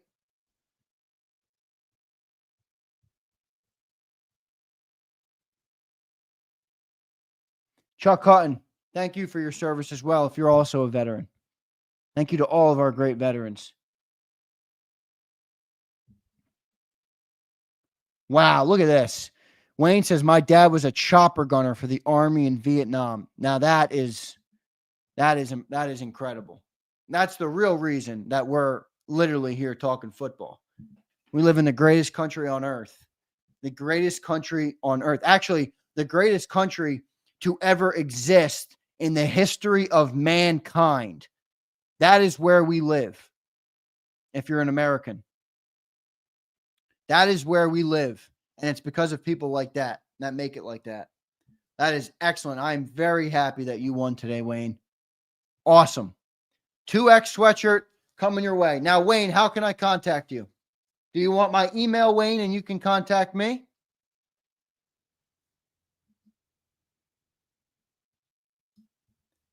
The greatest country in the history of mankind. Think about that, everybody. Think about that. Wayne, I'm going to put my email in the chat, all right? Incredible, Wayne. Buried at I know exactly where you're talking about, the George Washington Cemetery in Bucks County. Excellent, Wayne. Very excited that you got the win today. Wayne, I put my email in the chat.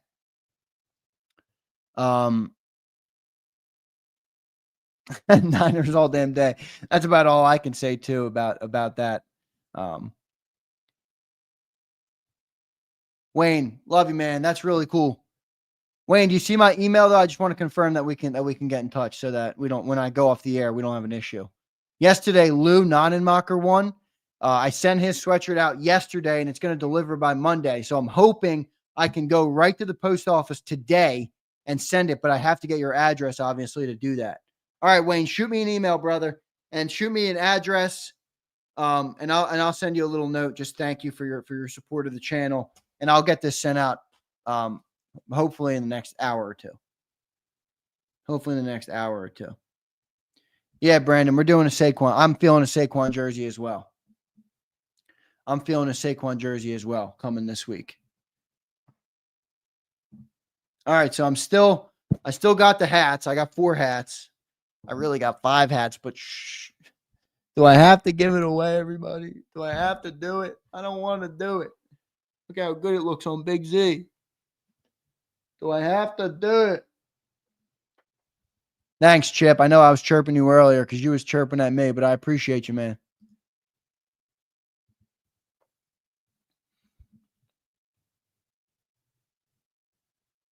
Yeah, Brandon, I'm struggling with the BG jersey, but I do know BG, so I could the guy who won the BG jersey early in the year, he asked me to get it signed, and I couldn't coordinate it fast enough. So now I'm just waiting on the order from NFL Shop, which hasn't come.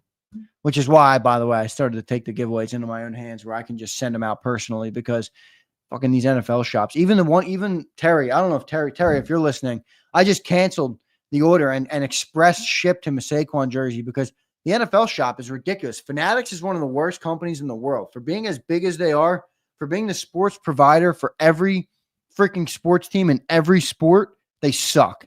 It's actually embarrassing. Look at this asshole. Somebody just sent me a picture. Kenny, are you listening? You ass. He sends me a picture. Zindy Luhu. Do you see it? Zindy Luhu. All right, Wayne, I'm looking for your email, brother. Once I get it, let me see if I got it. I didn't get an email yet.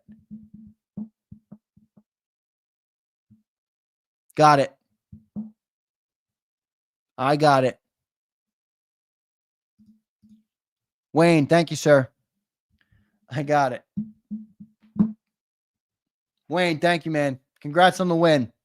I'm going to email you back now. There it is. This is Wayne the Pain. I got your email.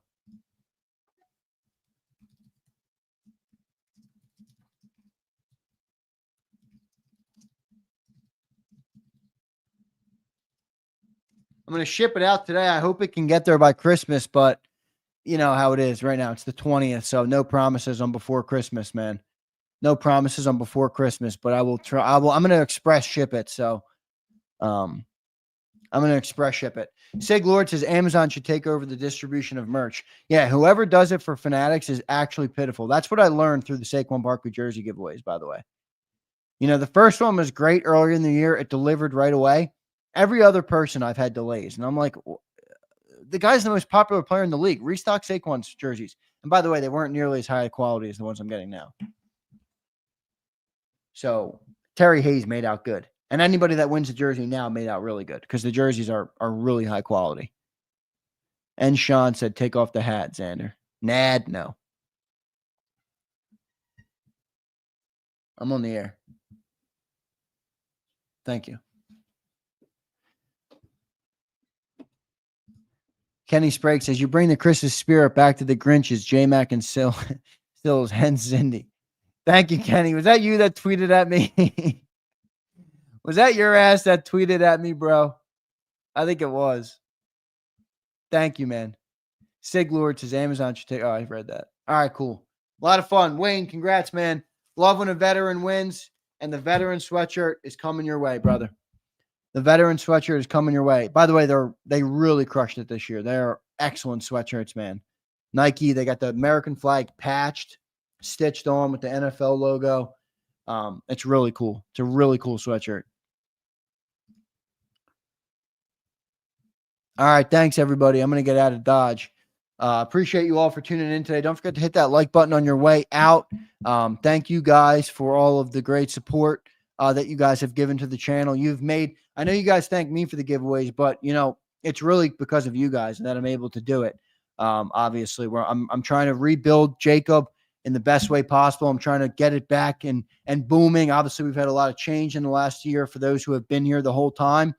And you guys have been a massive part in that, man. So you guys have been a massive part of it, and I can't thank you guys enough. So from the bottom of my heart, man, this Christmas holiday, I like to, it means a lot to me what you guys have done.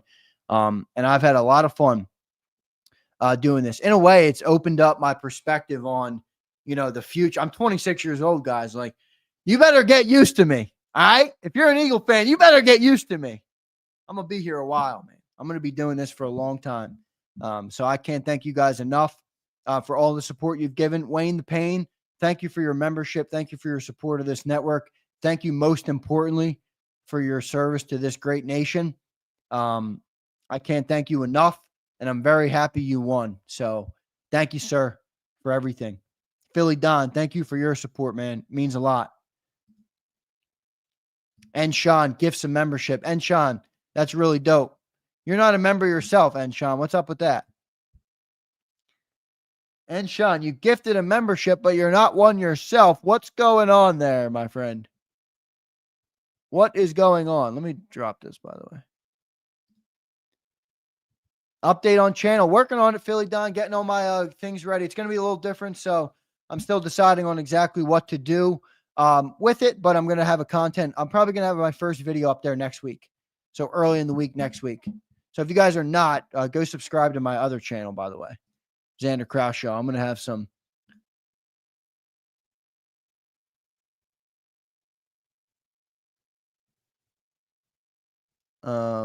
Shoot, I just got a text from Farzy that I did not see until now. Sorry, Farzy, I'm live, brother. No, and Sean, hey, I appreciate what you did, man. Thank you for gifting a membership. That's cool. That's a cool comment. I know you, thanks, man. Really cool, Wayne. And Sean, thanks, bro. Shit, Zander, thank you for making the show great. Thank you, James. Thank you for being a supporter, brother. I'm going to keep coming at your commies, though. I'm going to keep coming at your commies. Even Shooter, our great troll Shooter, is in the building. Thank you, Shooter McGavin, for your support. Thank you, Devin. Thanks, everybody. Appreciate the support. Go hit that like button, that subscribe button on your way out. If you're not subscribed already, I think I should, Howard. This is where I'm at after today's show. You should add a Johnny Mac Grinch to the Sills Grinch so you can see both in the same pic. I might have to. I might have to make a double Grinch. I love the little eagle logo on the ball. Oh, man. Oh, man. Joey B, thanks, brother. Been here a while. Thank you, man. M. Halpin, been here for the last 2 years. You made the show better. Thank you, Halpin. Appreciate you, bro. All right, that's going to do it, everybody. I appreciate you all. As I said, happy holidays to you. I hope you guys are doing it. If you guys have something planned this weekend, man, enjoy it. Enjoy the family, whatever it is. If you're if you're not as fortunate to have all of your family around this holiday season, just know that you're in my prayers. I hope we can be a source of entertainment, enjoyment, excitement for you, an outlet for you, whatever it is. We appreciate each and every one of you guys. Love you all, man. See you next time here on Birds 365. Can't wait to do it later on today with Big Sills on the National Football Show. Thanks, everybody. You've been listening to Birds 365, the destination for the passionate Eagles football fan who bleeds green. If it's Eagles football, we're talking about it. Debate inside the locker room and guests that are some of the greatest football minds from around the region. We hope you enjoyed the show. We know we had a blast. Make sure to like, comment, and subscribe, and we'll be back soon. But in the meantime, hook up with us on social media at JAKIB Sports. See you next time on Birds 365.